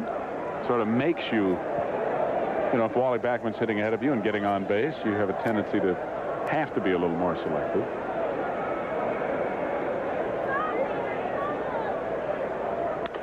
Grounded towards short as we take a trip to the Wizard. And naturally, he throws out Calvin Chapman. No runs, no hits, no errors, and nobody left in the 6th. And after 5.5 here in St. Louis, it's 7-3 New York. Now a word from Bud Light. Scores for you. Cleveland won again. They beat Detroit 6-4. Kansas City shut out Toronto 2-0. Top of the 5th, a 1-1 tie. Milwaukee at Chicago. Minnesota leads Seattle 5-1. Top of the 6th inning. It's Texas 5, Baltimore 1, top of the 5th, and later Oakland will be at California. I assume that Cleveland score, Cleveland Indians beating the Tigers with Julio Franco in the lineup tonight. Well, I don't know. If he could find a telephone, I'm sure he probably called Pat and said, "I'm coming today." Jack Clark, the batter. Clark 0 for 2 on the evening. Mets lead 7-3. Slider for a strike. Julio Franco, the fine shortstop for the Indians, off to one of his best starts ever. Well, in the 3 years that he's been up, he's leading both leagues in hitting. That's ever, I suppose. Yeah. Ever shorter for some than others. Right. Ever is how long it is. Right. 0-2 to Jack Clark. Well, anyway, 2 days ago in New York, Julio Franco did not show up at the ballpark.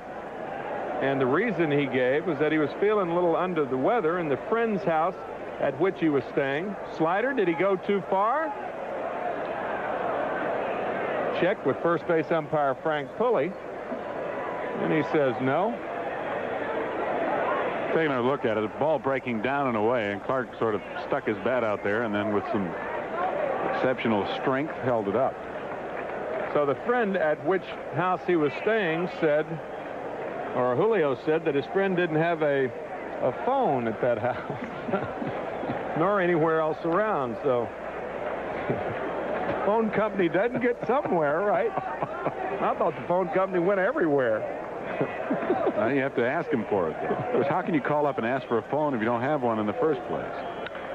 This ball ripped to left center. It's going to be in there at least for 2 as Jack Clark goes into second base. So he's the leadoff runner here for the Cardinals in the 6th inning.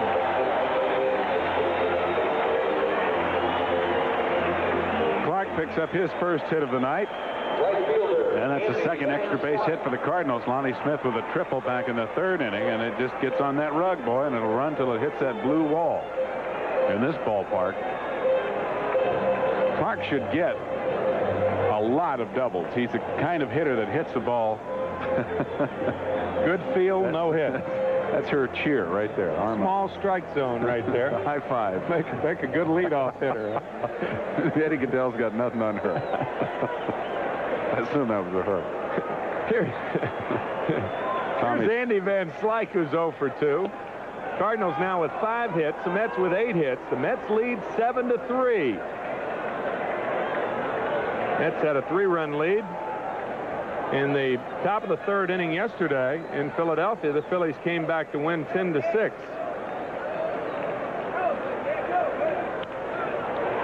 Little pop, Santana. Nice play. A changeup to Van Slyke gets him 1 out. Clark remaining at second base, and the batter is Terry Pendleton. It's an indication of the way in which Giraldi is pitching that so many balls in this game have been popped up. Not only hitting the air of the outfield, but quite a few infield pop-ups. And because of the way he is pitching, Roger McDowell is up and throwing. Pendleton 0 for 2. He has grounded out twice. Fastball for a strike. Giraldi doing a good job staying ahead of the hitters. He has not fallen behind many hitters. He's walked only 1. Not really as overpowering as he appeared to be last year. Or in spring training. He sawed some bats off in spring training. Breaking ball and a beauty. 0-2 to Terry Pendleton.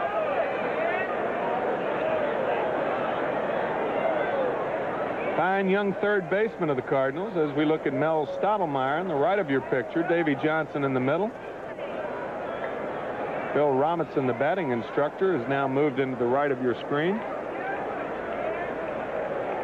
Davy Johnson in his cabinet. Fly ball center field. It's hit well. Wilson back. And Mookie makes the catch. He was playing Pendleton properly, playing him shallow. He makes the catch. Clark easily going to third base, but no harm done as there are now 2 outs. Catcher Mike. And the batter, Mike Lavaliere. Well, that's Death Valley out there where Pendleton hit the ball in this ballpark. Probably more so than any other park in the league. You hit that ball between the alleys, anywhere from right center to left center, and you got to really put a charge into it. Only one man who ever played in this ballpark to which that was not Death Valley, and that's Dick Allen. Hit 34 home runs here, the most home runs ever hit in this ballpark. Hernandez spears a drive by Lavaliere. Good play, Keith Hernandez.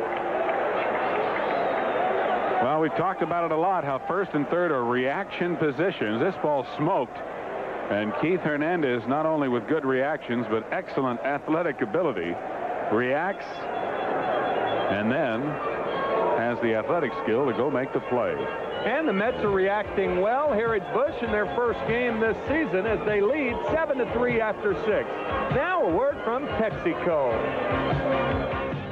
7-3, the Mets are leading the Cardinals. Back in to call the play-by-play. Here's Hall of Famer Ralph Kiner. And I got a message for you and Tim. The Norman Rockwell fan club has just called about the name Norman. And the first pitch to Keith Hernandez is taken for ball 1. There's Nancy Lopez Knight and daughter Ashley at the ball game here. Nancy just got here this afternoon from Las Vegas, where she competed in a golf tournament over the weekend. Picked up a tidy $7,000. Paid her airfare here at least. On the mound is Horton, and Horton pitching to Hernandez for the first time. Keith doubled in a run back in the 4th inning. He now has had at least one RBI in his last 7 ball games. Spun him around, ball 4.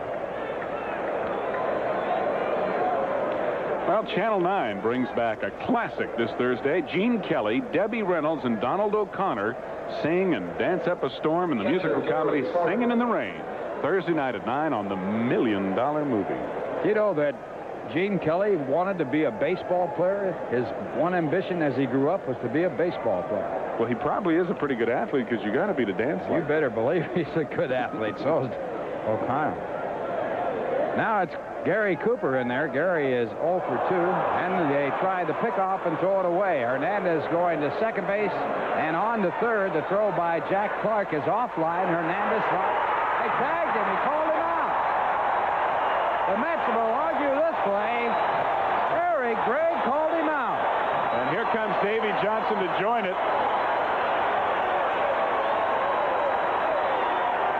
Davy, as much as anything, wants to keep Keith in the ball game, and he came out very quickly.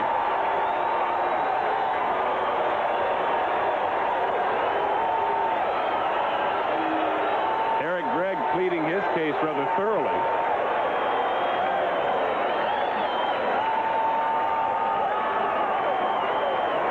Well, that's a big call by a big man, Eric Gregg. Here's a throw. Jack Clark can't get a glove on it. Hernandez breaks. It'll be a throwing error on Horton on this play, and then Clark fires it all the way across to Pendleton. And here it is. It isn't even close. Certainly doesn't look like he tagged him on that one. You see the ball get by Clark, who was leaning the other way, really. Keith takes a couple of peeks. A third one. Going hard. And goes down. Oh, my gosh. I'll tell you, I can't tell. And Eric Gregg, I'll tell you, is on the other side of the play. Remember that. Hernandez's body is between him and the ball. I can tell. He wasn't even close to him. And now the pitch to Gary Carter, and the ball hit out to center field. Vince Coleman puts it away, gets a hand from the fans. Back in the 1st inning, he allowed 3 unearned runs when he missed a fly ball in center. Now, look, he hadn't even come close to tagging him.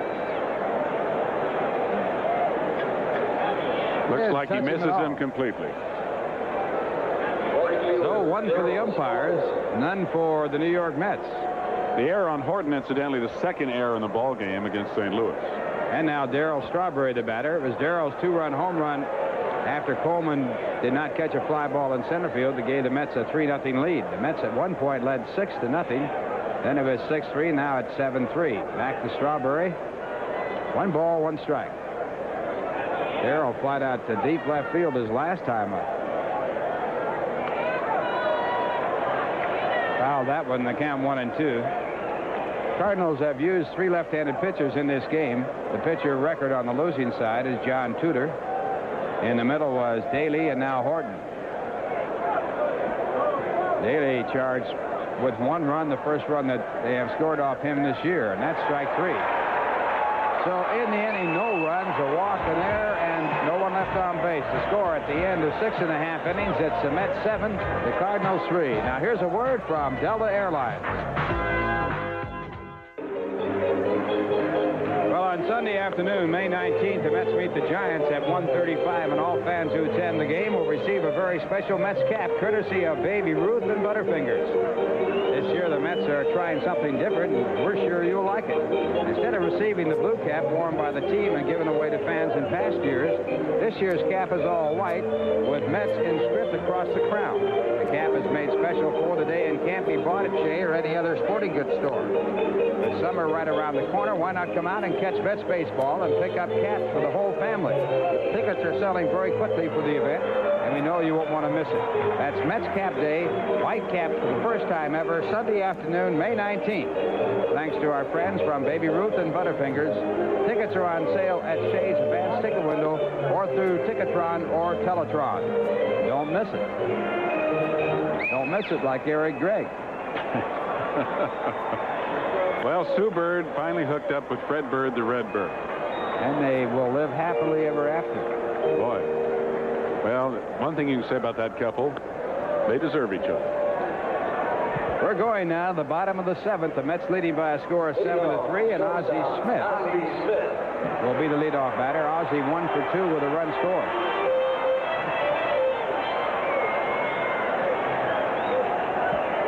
Alvin Schiraldi working on the mound for the Mets. He has been reached for 3 runs on 5 hits. 4 of the 5 hits coming in the 3rd when the Cardinals got their 3 runs. And a breaking ball, a called strike. Willie McGee in the on-deck circle. And out in the bullpen, a man who's just been activated, Jeff Lottie.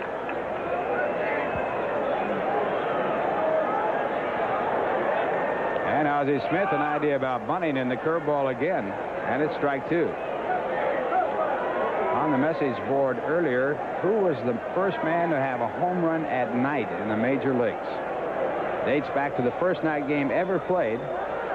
That was back on July 10th, 1935. Cincinnati against Brooklyn. That should make it a lot easier for you. And you knew it right away, Rob. I'll give you credit. Happens to be a very close friend of mine. A fellow that scouted me when I was playing sandlot baseball in Alhambra, California. Great hitter. This ball popped foul. It's out of play. The count will stay at 1 ball and 2 strikes. I think he batted .393 one year and didn't win the batting title.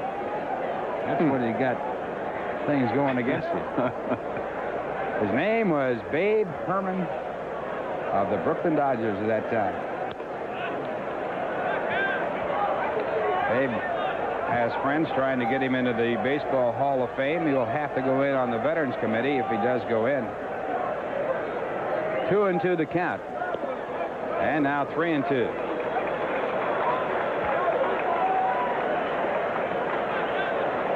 This is one guy you do not want to walk, particularly leading off an inning. The Cardinals, incidentally, lead the National League in walks with 51 coming into tonight. And Ozzie Smith walks. Getting back to Babe Ruth for a minute here. Babe Ruth got 3 hits in the ball game. The next day in the paper, it showed only 2 hits. And he got mad and went to the reporter, and the reporter said, well, it must have been typographical error. And Babe Ruth said, typographical error was a clean single to right. Wasn't an error of any kind. Now we have Willie McGee as a pinch hitter.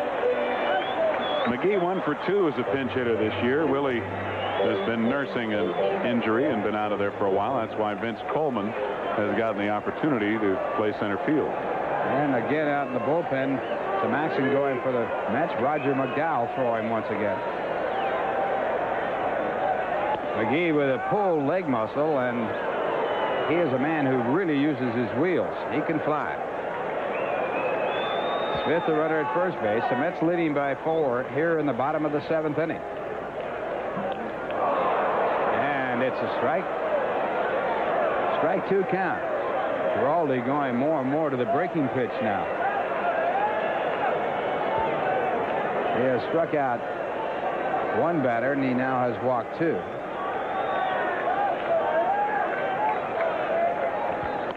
Fastball, and the count 1 ball and 2 strikes. McGee's 1 pinch hit came against the Mets in the opening series.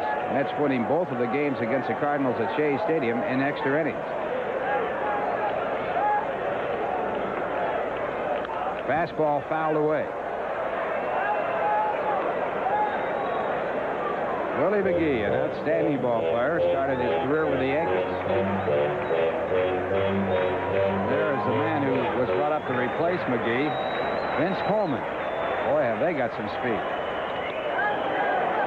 2 balls, 2 strikes. Willie McGee got his chance a few years ago when David Green was injured. And they brought Willie up, they thought temporarily, to replace David Green. And Willie played so well that David Green wound up being moved into first base and eventually was traded to San Francisco in the Jack Clark field. 2-2 the count. Now 3-2. So Schiraldi losing his control here as he works in the bottom of the 7th inning, walking his first batter. Now 3-2 on McGee after getting the 2 strike count. McGee hit .291 last year with 43 stolen bases. So to first base, Smith is back.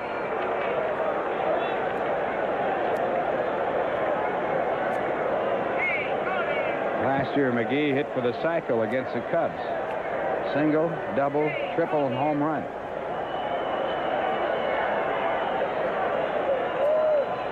Three-two pitch, a runner going. The ball hit through the hole in the left field. Smith on his way to third. Foster with a correct throw to second. And the Cardinals now with runners at first and third. No one out here in the bottom of the seventh inning. Boy, what speed can do. And starting the runner gave McGee really a base hit because Rafael Santana had broken for second base. And in doing so, having already leaned towards second, even though he wasn't covering, he was frozen for just an instant and just barely did miss that ball. So now a conference at the mound. Dave Johnson out to the mound. He has McDowell throwing in the bullpen, and that is it. Giraldi out of the ball game after working 6 innings, a chance to win his first major league ball game. And Roger McDowell coming in. So Kalman goes 6+ innings. He is responsible, of course, for the runners at first and third. He allowed 3 runs to this date on 6 hits. And he struck out 1, walked 2, and hit a batter. And, of course, should the Mets hold on, he stands to be the winning pitcher, which would be his first major league victory. McDowell coming in the game has a record of 2 wins and no losses. He has not allowed a run on his record this year. And this is his 4th appearance. So here in the 7th, runners at first and third. The Mets leading by a score of 7-3. We'll be back in just a moment. From Busch Stadium in St. Louis, Mets leading 7-3. And Roger McDowell, with a record of 2-0, taking his warm-up pitches. McDowell has worked 5 innings. He has not allowed an earned run.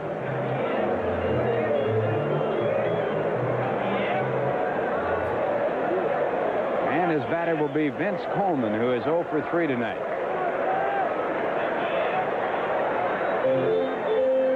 The Mets fans enjoying the ball game at this point. Coleman came in tonight leading the National League in a tie, actually, for the lead in stolen bases. He's only played 4 games before tonight, but has stolen 5 bases, the time with Eric Davis of Cincinnati and New York's Mookie Wilson for the National League lead. Go to first base. McGee is back. Outstanding speed on the bases, and probably the fastest man in the National League at the plate.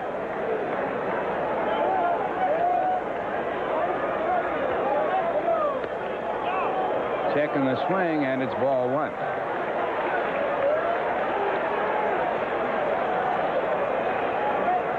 Coleman hit .257 last year while playing for Louisville in the American Association. He set an American Association record with 101 stolen bases. And it's ball 2.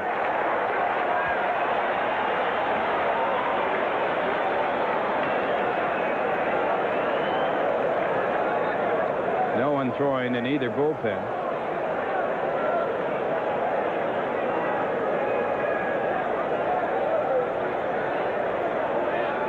And a line drive base hit. Coming in to score from third base is Ozzie Smith. Now coming around from first base is Willie McGee. And Coleman in at second.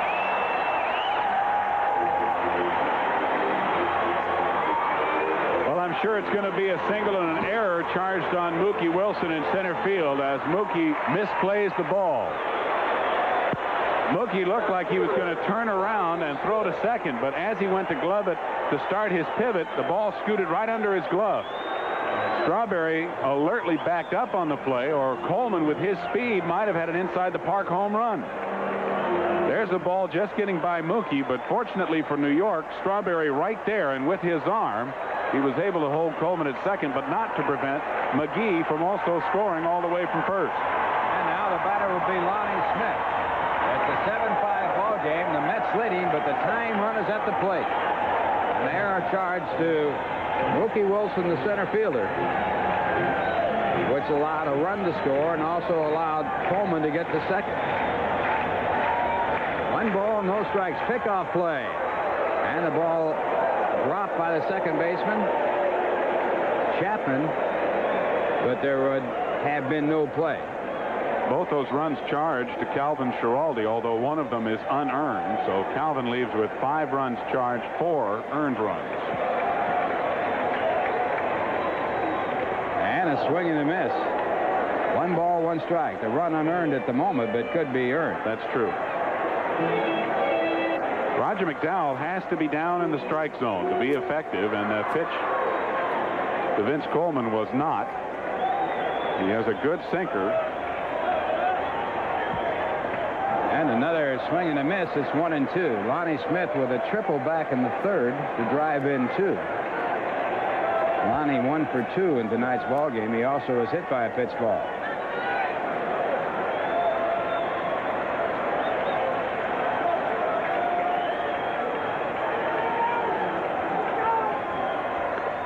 And it's high in the count. 2 balls and 2 strikes.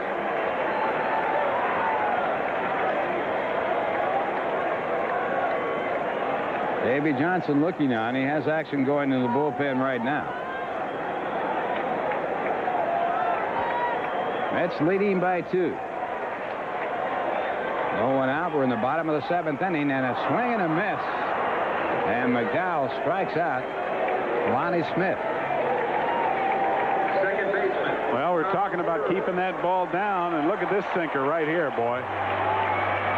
That's Roger McDowell's bread and butter pitch, and he used 3 of them on Lonnie Smith that time. And the strikeout brings up Tommy Herr. Have to be very careful with Vince Coleman on at second and 1 out now. He can steal bases. Set an all-time record in the minor leagues with 145, and he missed 31 games of the season. And he had over 100 last year in the minor league. Play on at second base. Santana right there, and Coleman just does get back. A little bit of a delayed call by Joe West, the second base umpire. The play was that close.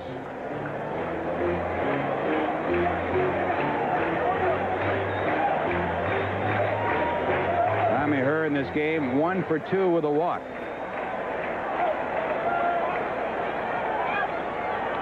And the fastball for a ball. It's ball 1.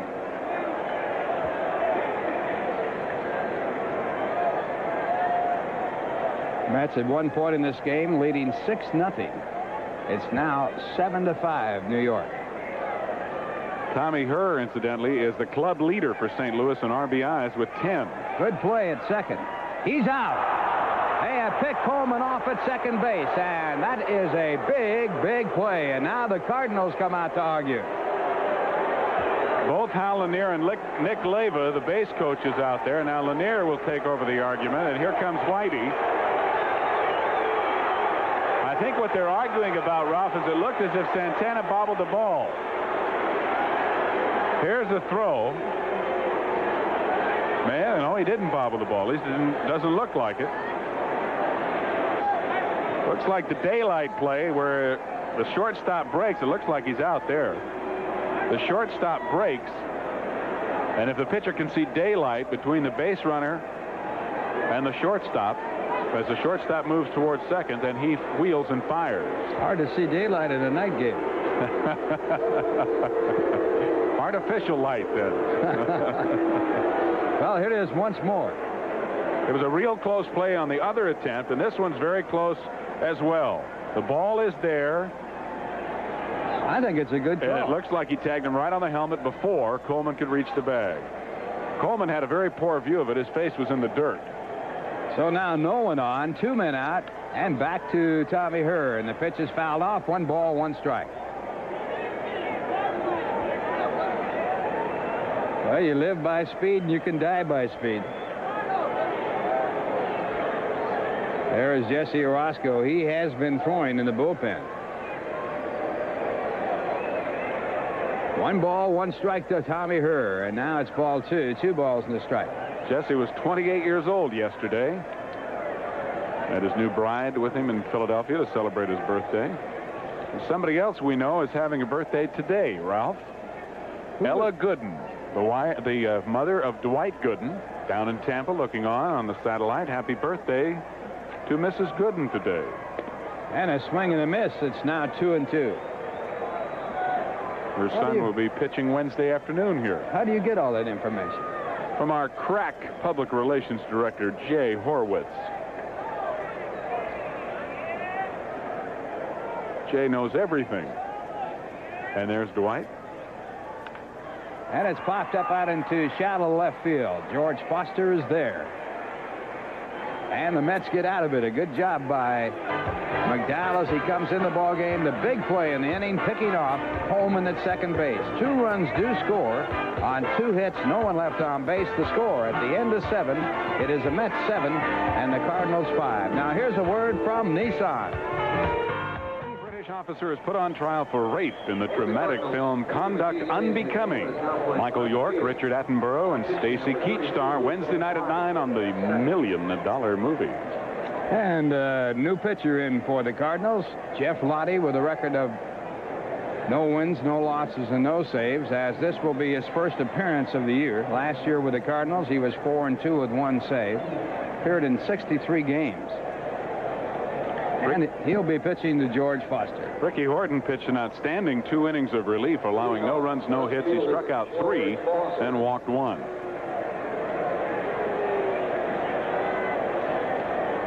So George Foster, who homered back in the 3rd inning, his 3rd home run of the year, to bat for the 4th time. He's 1 for 3. George hitting at .250 for the year. Mets leading 7-5. And the breaking ball, a half swing, strike 1.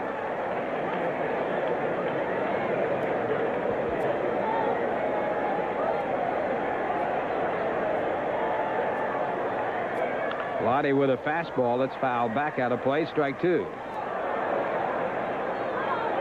Back in 1983, Lottie allowed only 15 runners to score, of 54 on base when he came into a game. 1-2. We'll be back on the air tomorrow night at 8:35 New York time. Actually, game time at 8:35. We'll be on the air at 8:30. High pop-up. Jack Clark going back, but there is Tommy Herr to back him up, and Herr puts it away. Well, here's the National League scoreboard. Philadelphia wins again, 9-1 over Montreal. Pittsburgh beats Chicago to help the Mets, 5-3. They're tied up in the 9th. No, take that back. Houston leads Cincinnati 3-1 in the top of the 9th inning. And elsewhere, it's Atlanta leading San Diego 3-2, bottom of the 2nd. No score, L.A. San Francisco, 1st inning. And Ray Knight, the batter. Ray 1 for 2 in tonight's ball game. Looks at the slider in the outside corner. McGee is in the ball game in left field.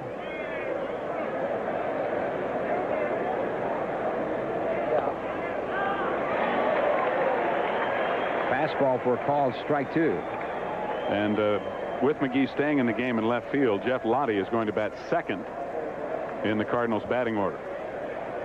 That gets him out of the way for 8 batters.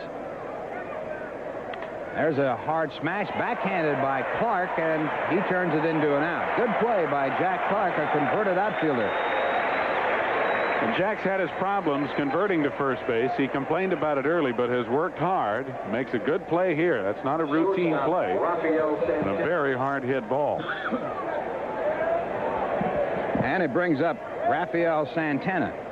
Lottie now has retired his first 2 batters. Santana 1 for 3 tonight. And the slider, ball 1.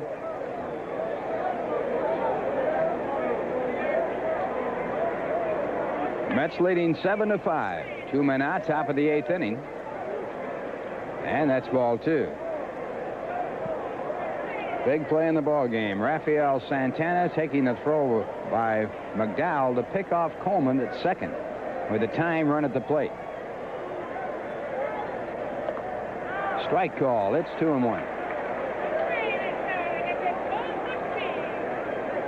Cardinals bring a 3-game winning streak into this game. The Mets a 2-game losing streak.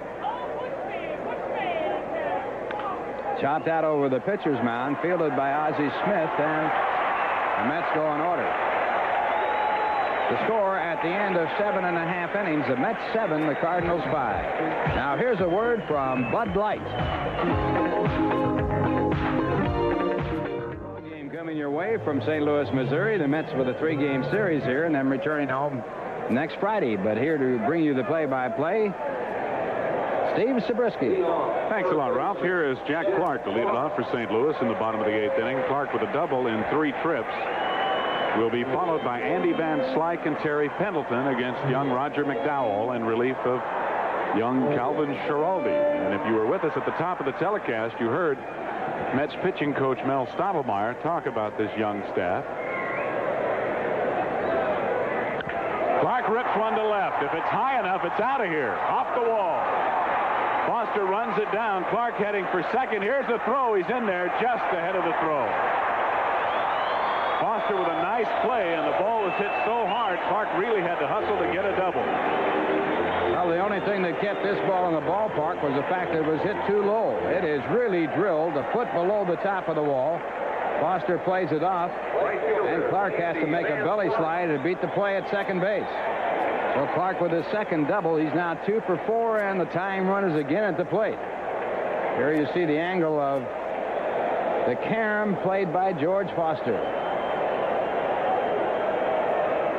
Well, Dave Johnson comes out immediately with the left-handed batting Andy Van Slyke up there. He is wasting no time and taking no chances. Jesse Orozco is coming into the game. And with Jesse coming in and McDowell going out, we'll check out the American League scores. Cleveland defeated Detroit 6-4 today. Kansas City beat Toronto 2-0. Your attention, please. Balboni a home run. Lee Brandt, the winning pitcher, now 2-0. Steve, the loser, 1-2. At the end of 6.5 innings, Milwaukee 2 and the White Sox 2. Seattle playing in Minnesota. At the end of 6.5 innings, it's Minnesota 5 and Seattle 1. Baltimore playing in Texas. Texas leading by a score of 5-1 after 7.5 innings. And Oakland playing against California. Oakland did not score in the top of the first. California now batting. Don Sutton, who has won 2 already, against Slayton, who has won 1. Orozco making his 6th appearance of the young season. He's finished 3 games, picked up 1 save, 1 win against no losses. He's pitched 7 innings, allowed only 2 hits, no earned runs, or a 0.0 ERA, no home runs, of course. He's walked 4 and struck out 8 in 7 innings of work. In addition to that, Jesse has retired his last 12 batters in a row, and Howard Johnson is in at third base, replacing Ray Knight.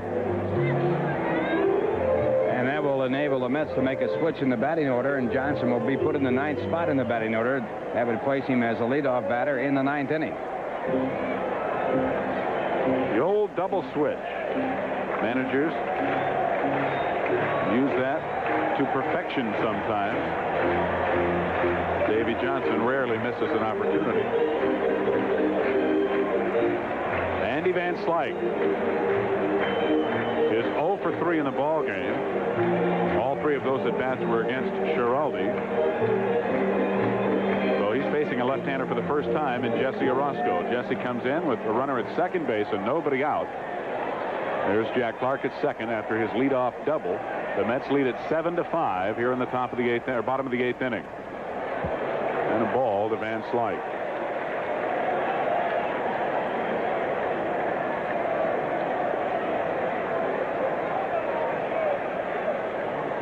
Van Slyke with no home runs and only 1 RBI on the year. 1-1.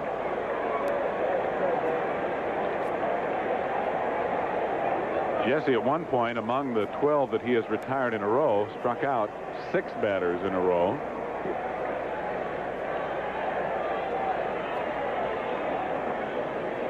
Whitey Herzog in the corner of the St. Louis dugout.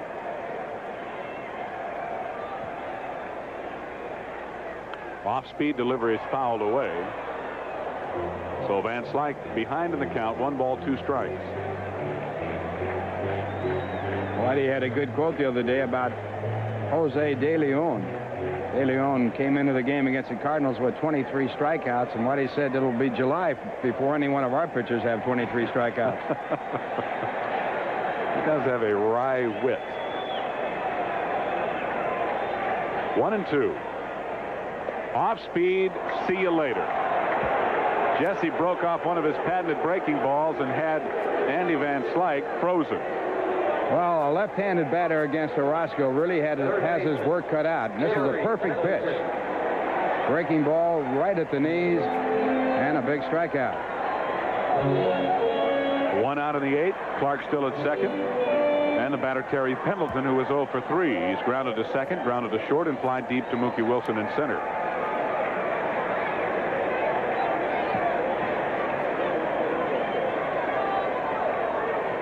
Tom Nieto has come out on deck to pinch hit. And another breaking ball for a strike. Mike Lavalier, left-handed hitting catcher, was in the ball game, so Tom Nieto, who bats from the right side, will hit for him against Jesse. Fastball grounded to second. Chapman comes up with it, 2 away as Clark crosses over to third.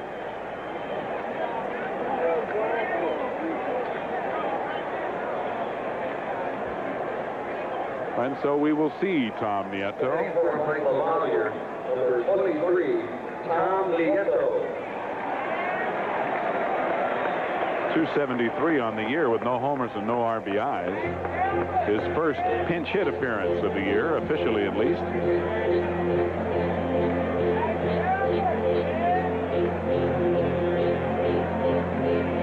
He does, however, represent the tying run, and that's holding a 2-run lead. And Jack Clark at third base with 2 out. Nieto had 3 home runs last season while batting .279 for the Cardinals in 38 games.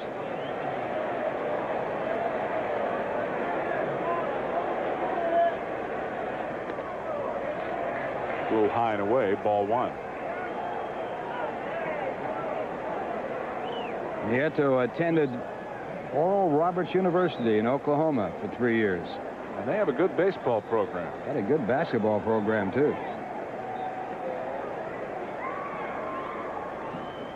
Fastball inside, 2-0.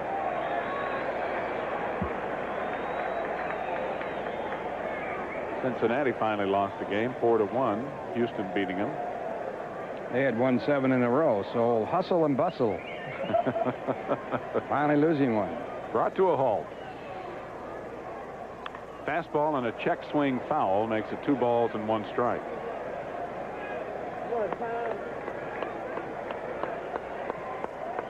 It appears as if they want to pitch Nieto inside. They have been running the ball in on him all 3 pitches so far.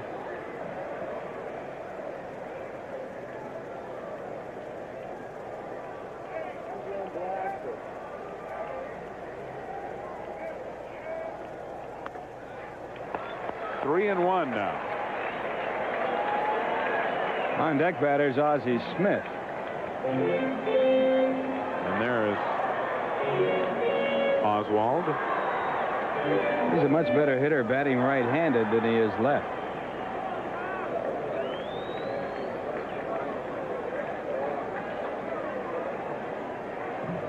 Three and 1. And a shot to third. Johnson gloves it. And a good, strong throw to Hernandez, and the inning is over. So a leadoff double as the Cardinals threaten and bring the tying run to the plate. Clark is stranded at third. Right here, backhand play. Good reaction by Howard Johnson. Then he knows he has a lot of time, and he makes a very accurate throw to first base. We go to the 9th inning here at Busch. The Mets trying to hold on to undisputed first place in the National League East, lead 7-5 over St. Louis. Now here's a word from Manufacturers Hanover. Most complete news coverage. Tune in to News 9 Prime Time. This Tuesday through Thursday, Tom Dunn takes a look at electronic mania, the gadget craze that's taken America by storm, from the newest VCRs to the latest electronic games. Tom Dunn looks at it all, so don't miss this special News 9 Primetime report starting tomorrow night at 8, right here on Channel 9. And a new catcher for the Cardinals. Tom Nieto will be doing the catching. And we have Campbell and Hassler throwing in the bullpen with Howard Johnson batting. Johnson batting for the first time. Was inserted, as we mentioned, in the double switch. With the pitching change, Jesse Orozco coming into the game. And he rips one that Jack Clark goes up and pulls down. Nice play by Clark on a line drive by Howard Johnson, one away. Well, this saves at least a two-base hit. Jack Clark making the grab, almost duplicating the play that Keith Hernandez made earlier in the ball game. So Clark, a converted outfielder, learning his way at first base. And that'll bring up Mookie Wilson. Mookie with a good night tonight, a triple and a double in 4 trips, 2 RBIs, and a run scored.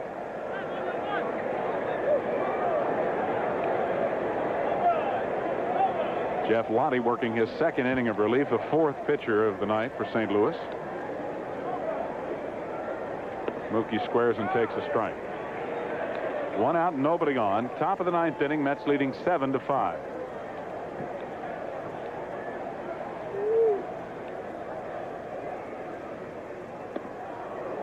One and one. Boy, they throw a lot of balls at Mookie's feet. Seems That's like his living down there, boy. once a game, he's dancing out of there. Don't lose those wheels. And a fastball jammed him, and he lines it to Ozzie Smith, 2 away. This copyrighted telecast is presented by authority of the New York Mets and WOR-TV and is intended solely for the private non-commercial use of our audiences.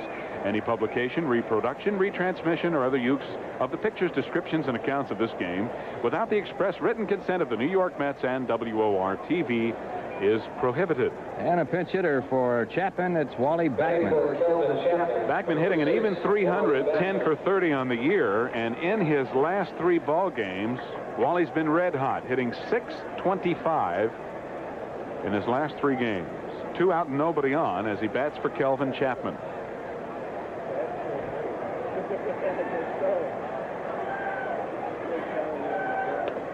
And a strike called on the inside corner.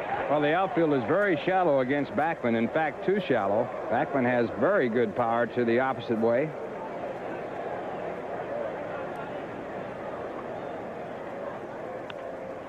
Jammed him up and in. And Wally in the hole now, 0-2.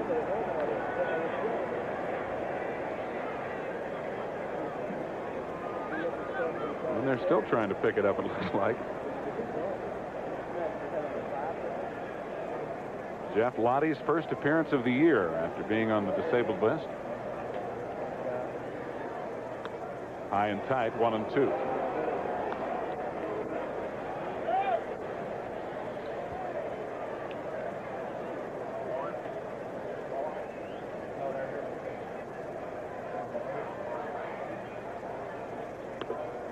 Two and 2 now. I think I said Backman was 10 for 30. He's actually 9 for 30. 10 for 30 would be 333. Never was very good at math. And a lot of other things. Listen, you kept your batting average, but you never got up that high.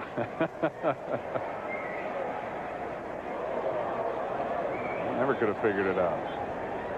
Because I didn't have very many at bats. Still 2-2 to Wally. Backman trying to get something started here with 2 out in the 9th inning as the Mets try to pick up some insurance to take into the bottom of the 9th. Now a full count.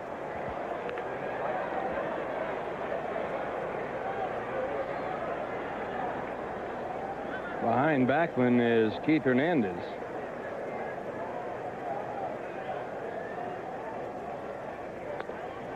And ball 4. So Wally works a walk after being behind 0-2. Or if you want to put it another way, Lottie let him get away after being ahead 0-2. First base runner off Lottie. It's only the 3rd walk the Cardinals pitching has issued. One of those was an intentional walk. And here's Keith Hernandez, who is 1 for 3 with an RBI double back in the 4th. He also walked in the 7th. Keith picked up his 1,500th base hit in Sunday's ball game. Now has 1,501. Over the hump to that 3,000 mark. Boy, that's a lot of hits. Especially when you think about Pete Rose having over 4,000. Pitch out, but Backman is not going anywhere except back to the bag. So ball 1 to Hernandez.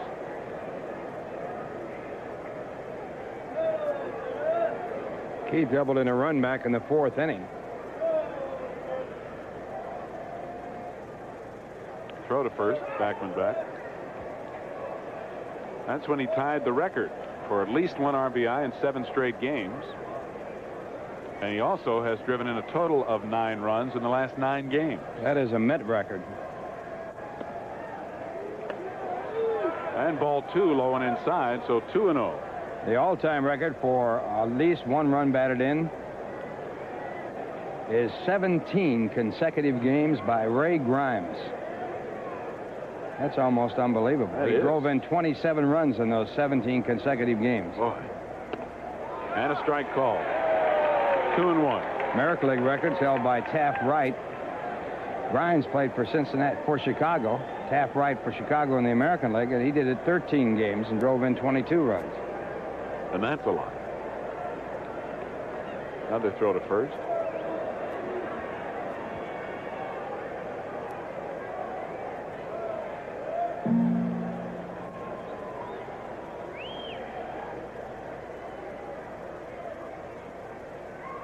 Now Lottie steps off, and Wally goes back to the bag. It's a good count right here, 2-1. A lot of people call this the action pitch. And with 2 out and the situation being what it is, there goes Wally Backman. But the ball is popped up in foul territory. Jack Clark over near the St. Louis dugout. And he has it. And the inning is over. So a walk and 1 left here in the 9th for New York. It'll be up to Jesse Orozco to hold him for the Mets as we go to the bottom of the 9th with the Mets leading the Cardinals 7-5. And now, here's a word from your Tri-State Chevrolet. In the 9th inning, most of the fans have stayed around as it's been a good ball game. The Mets leading 7-5. And in the bottom of the 9th, the Cardinals will be sending up Ozzie Smith, Willie McGee, and Vince Coleman. 3 rabbits to face Jesse Orozco.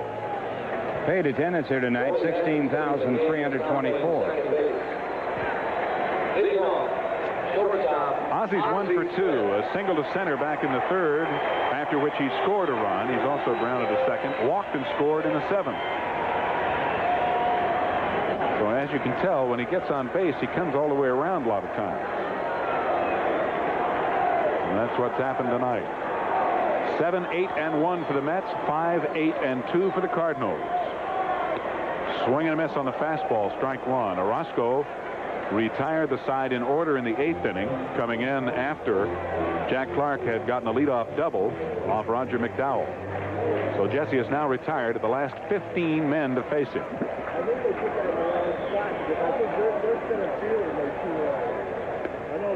1-1.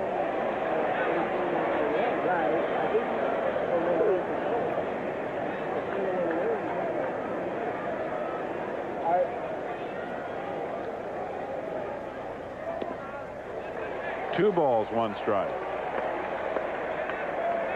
There was a walk to McGee in the 7th inning that started the Cardinal rally, in which they scored 2 to cut the Mets lead in half. And that's down low, 3-1. And Ozzie Smith singled in the 3rd to start a 3-run rally. So he has started 2 rallies for the Cardinals. There are only 2, really. Ball 4. So that breaks Jesse Orozco's streak at 15 in a row retired, as Ozzie Smith walks for the 2nd consecutive at bat. 3rd walk issued by the Mets tonight, and it brings the tying run to the plate in the person of Willie McGee. McGee pinch hit back in the 7th and singled and scored. Willie hitting .273. Nobody out, and Ozzie Smith at first.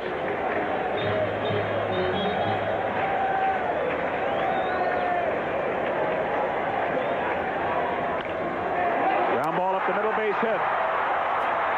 Ozzie's going to stop at second.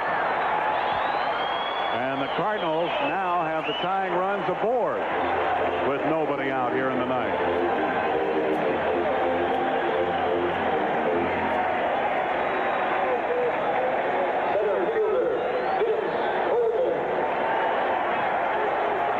For the Cardinals, their 9th hit of the night. Mel Stottlemyre on the phone to the bullpen as the Mets Bullpen stirs a little bit. But I don't know who you're going to bring in. Looks like Neil Allen throwing down there now.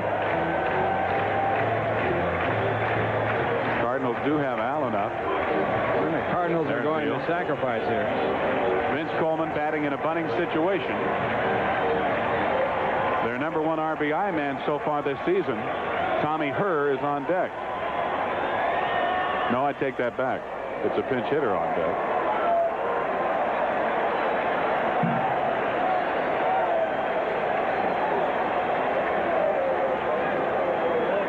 Brian Harper has come out on deck, and Herr would bat after Harper. There's Brian, acquired in the Hendrick deal from the Pirates. Coleman pops up the bunt. It's in foul territory, and they let it fall. Carter thought Orozco was going to catch it. Orozco thought Carter was going to catch it. Well, this is a tough break for the Mets. The ball is right in between Orozco, who's coming off the mound, and Carter. And if they had both gone for it, there would have been a collision. Carter appeared to pull up, and Orozco then did the same. So instead of an out, they count 1 ball and 1 strike. Well, Gary's got to take control in a situation like that. And I think when he saw Jesse coming out of the corner of his eye, it just stopped. Really should have been his play, I guess. First and second, nobody out, and now a count of 1 ball, 1 strike on Vince Coleman. And he's going to square again. And he missed it. And a throw through to second. And they may have him. No, they don't. Santana couldn't get the ball out of his glove. And Ozzie Smith goes into third base.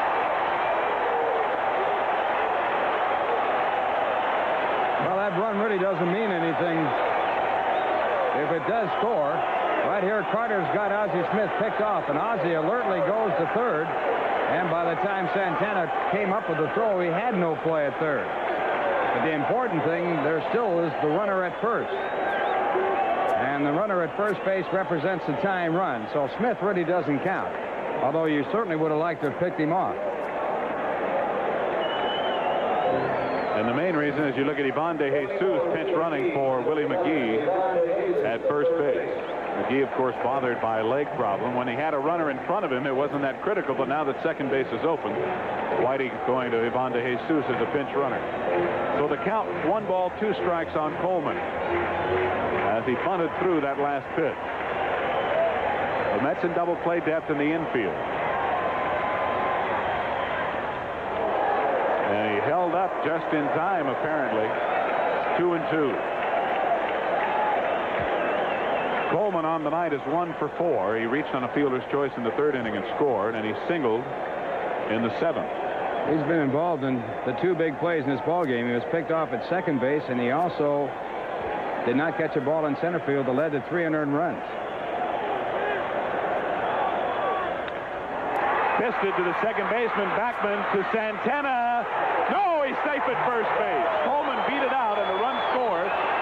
The run would have scored even had they gotten the double play, and it's 7-6 New York.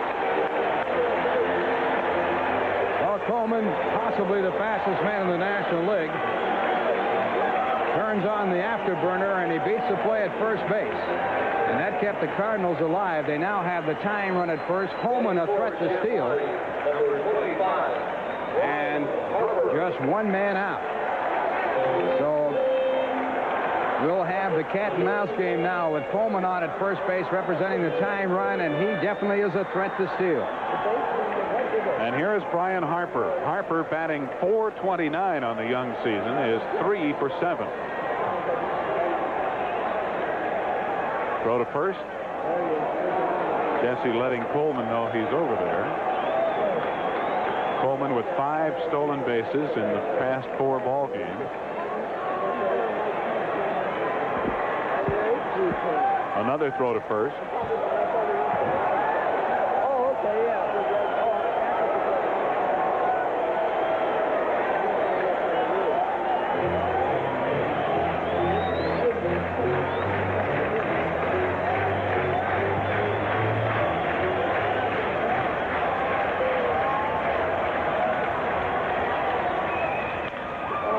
Up and playable down the right field line. Backman hustling, Strawberry hustling. Nobody gets there. It's a foul ball.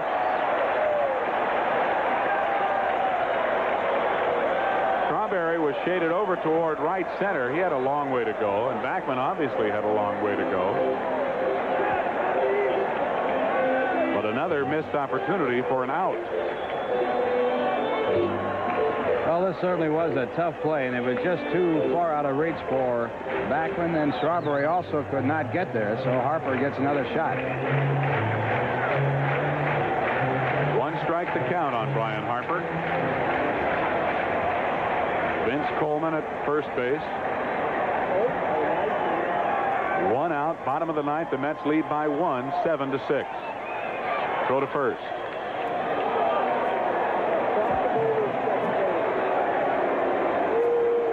The Mets, of course, are 6-1 in one-run games this year.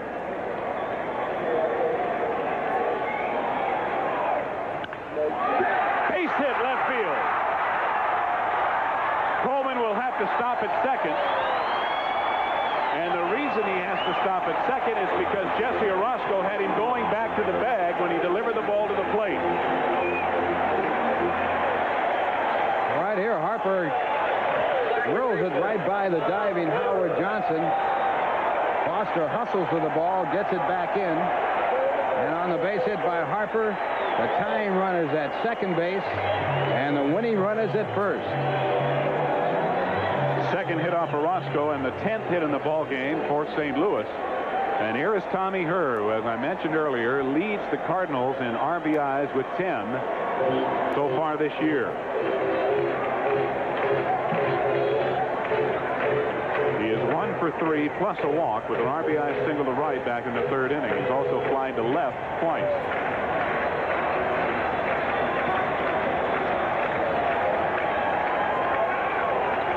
Santana cheating a great deal, as you see there, towards second to hold Coleman as close as possible, giving her a huge hole between short and third.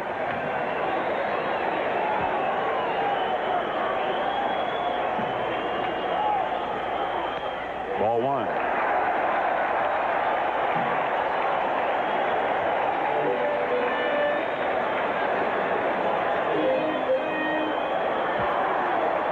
Tommy Herr batting .341.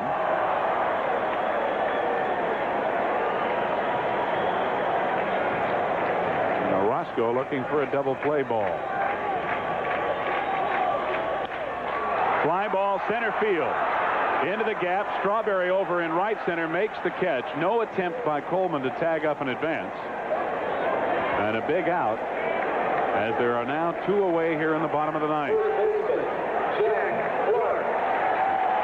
Well, Jack Clark, a hitting hero this game for the Cardinals with 2 doubles.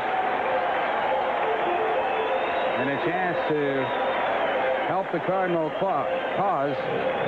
He represents the last out of the ball game for the New York Mets. Clark got his 2 doubles in the 6th and 8th innings, both leading off. And on both occasions, he was stranded at third. Here, the tying run is at second. The winning run in the person of Brian Harper is at first base. Harper has average speed. Coleman at second has blazing speed. Off speed for strike one. This ball game has had a lot of drama in it. Mets were leading at 1.6 to nothing. Now it's 7-6.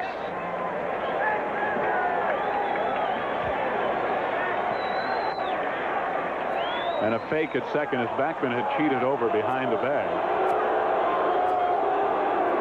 With 2 men out, Coleman is not that important at second base. If he steals third base, it does not change the ball game that much. Harper is the man. And now the play at second. Backman dropped the ball, and there was no call from Joe West. And if you just joined us, a big play in this ball game was when Coleman was picked off at second in the 7th inning. Roger McDowell to Rafael Santana.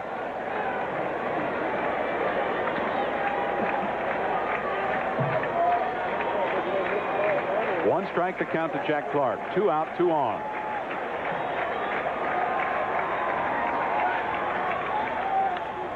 And a fly ball into center field. Mookie Wilson coming in, and this should do it. The Mets win yet another one-run ball game. They are now 7-1 in one-run affairs, and their record is now 9-3, the best in Major League Baseball. The drama was there as Jesse Orozco picks up his first save of the, or rather his second save of the year. And Calvin Schiraldi, with a little bit of shaky help, holds on to pick up his first Major League victory. Ralph and I will be back along with Timmy to wrap this one up for you. So stay with us here from St. Louis. The Mets have won it 7-6. Now here's a word from Bud Light.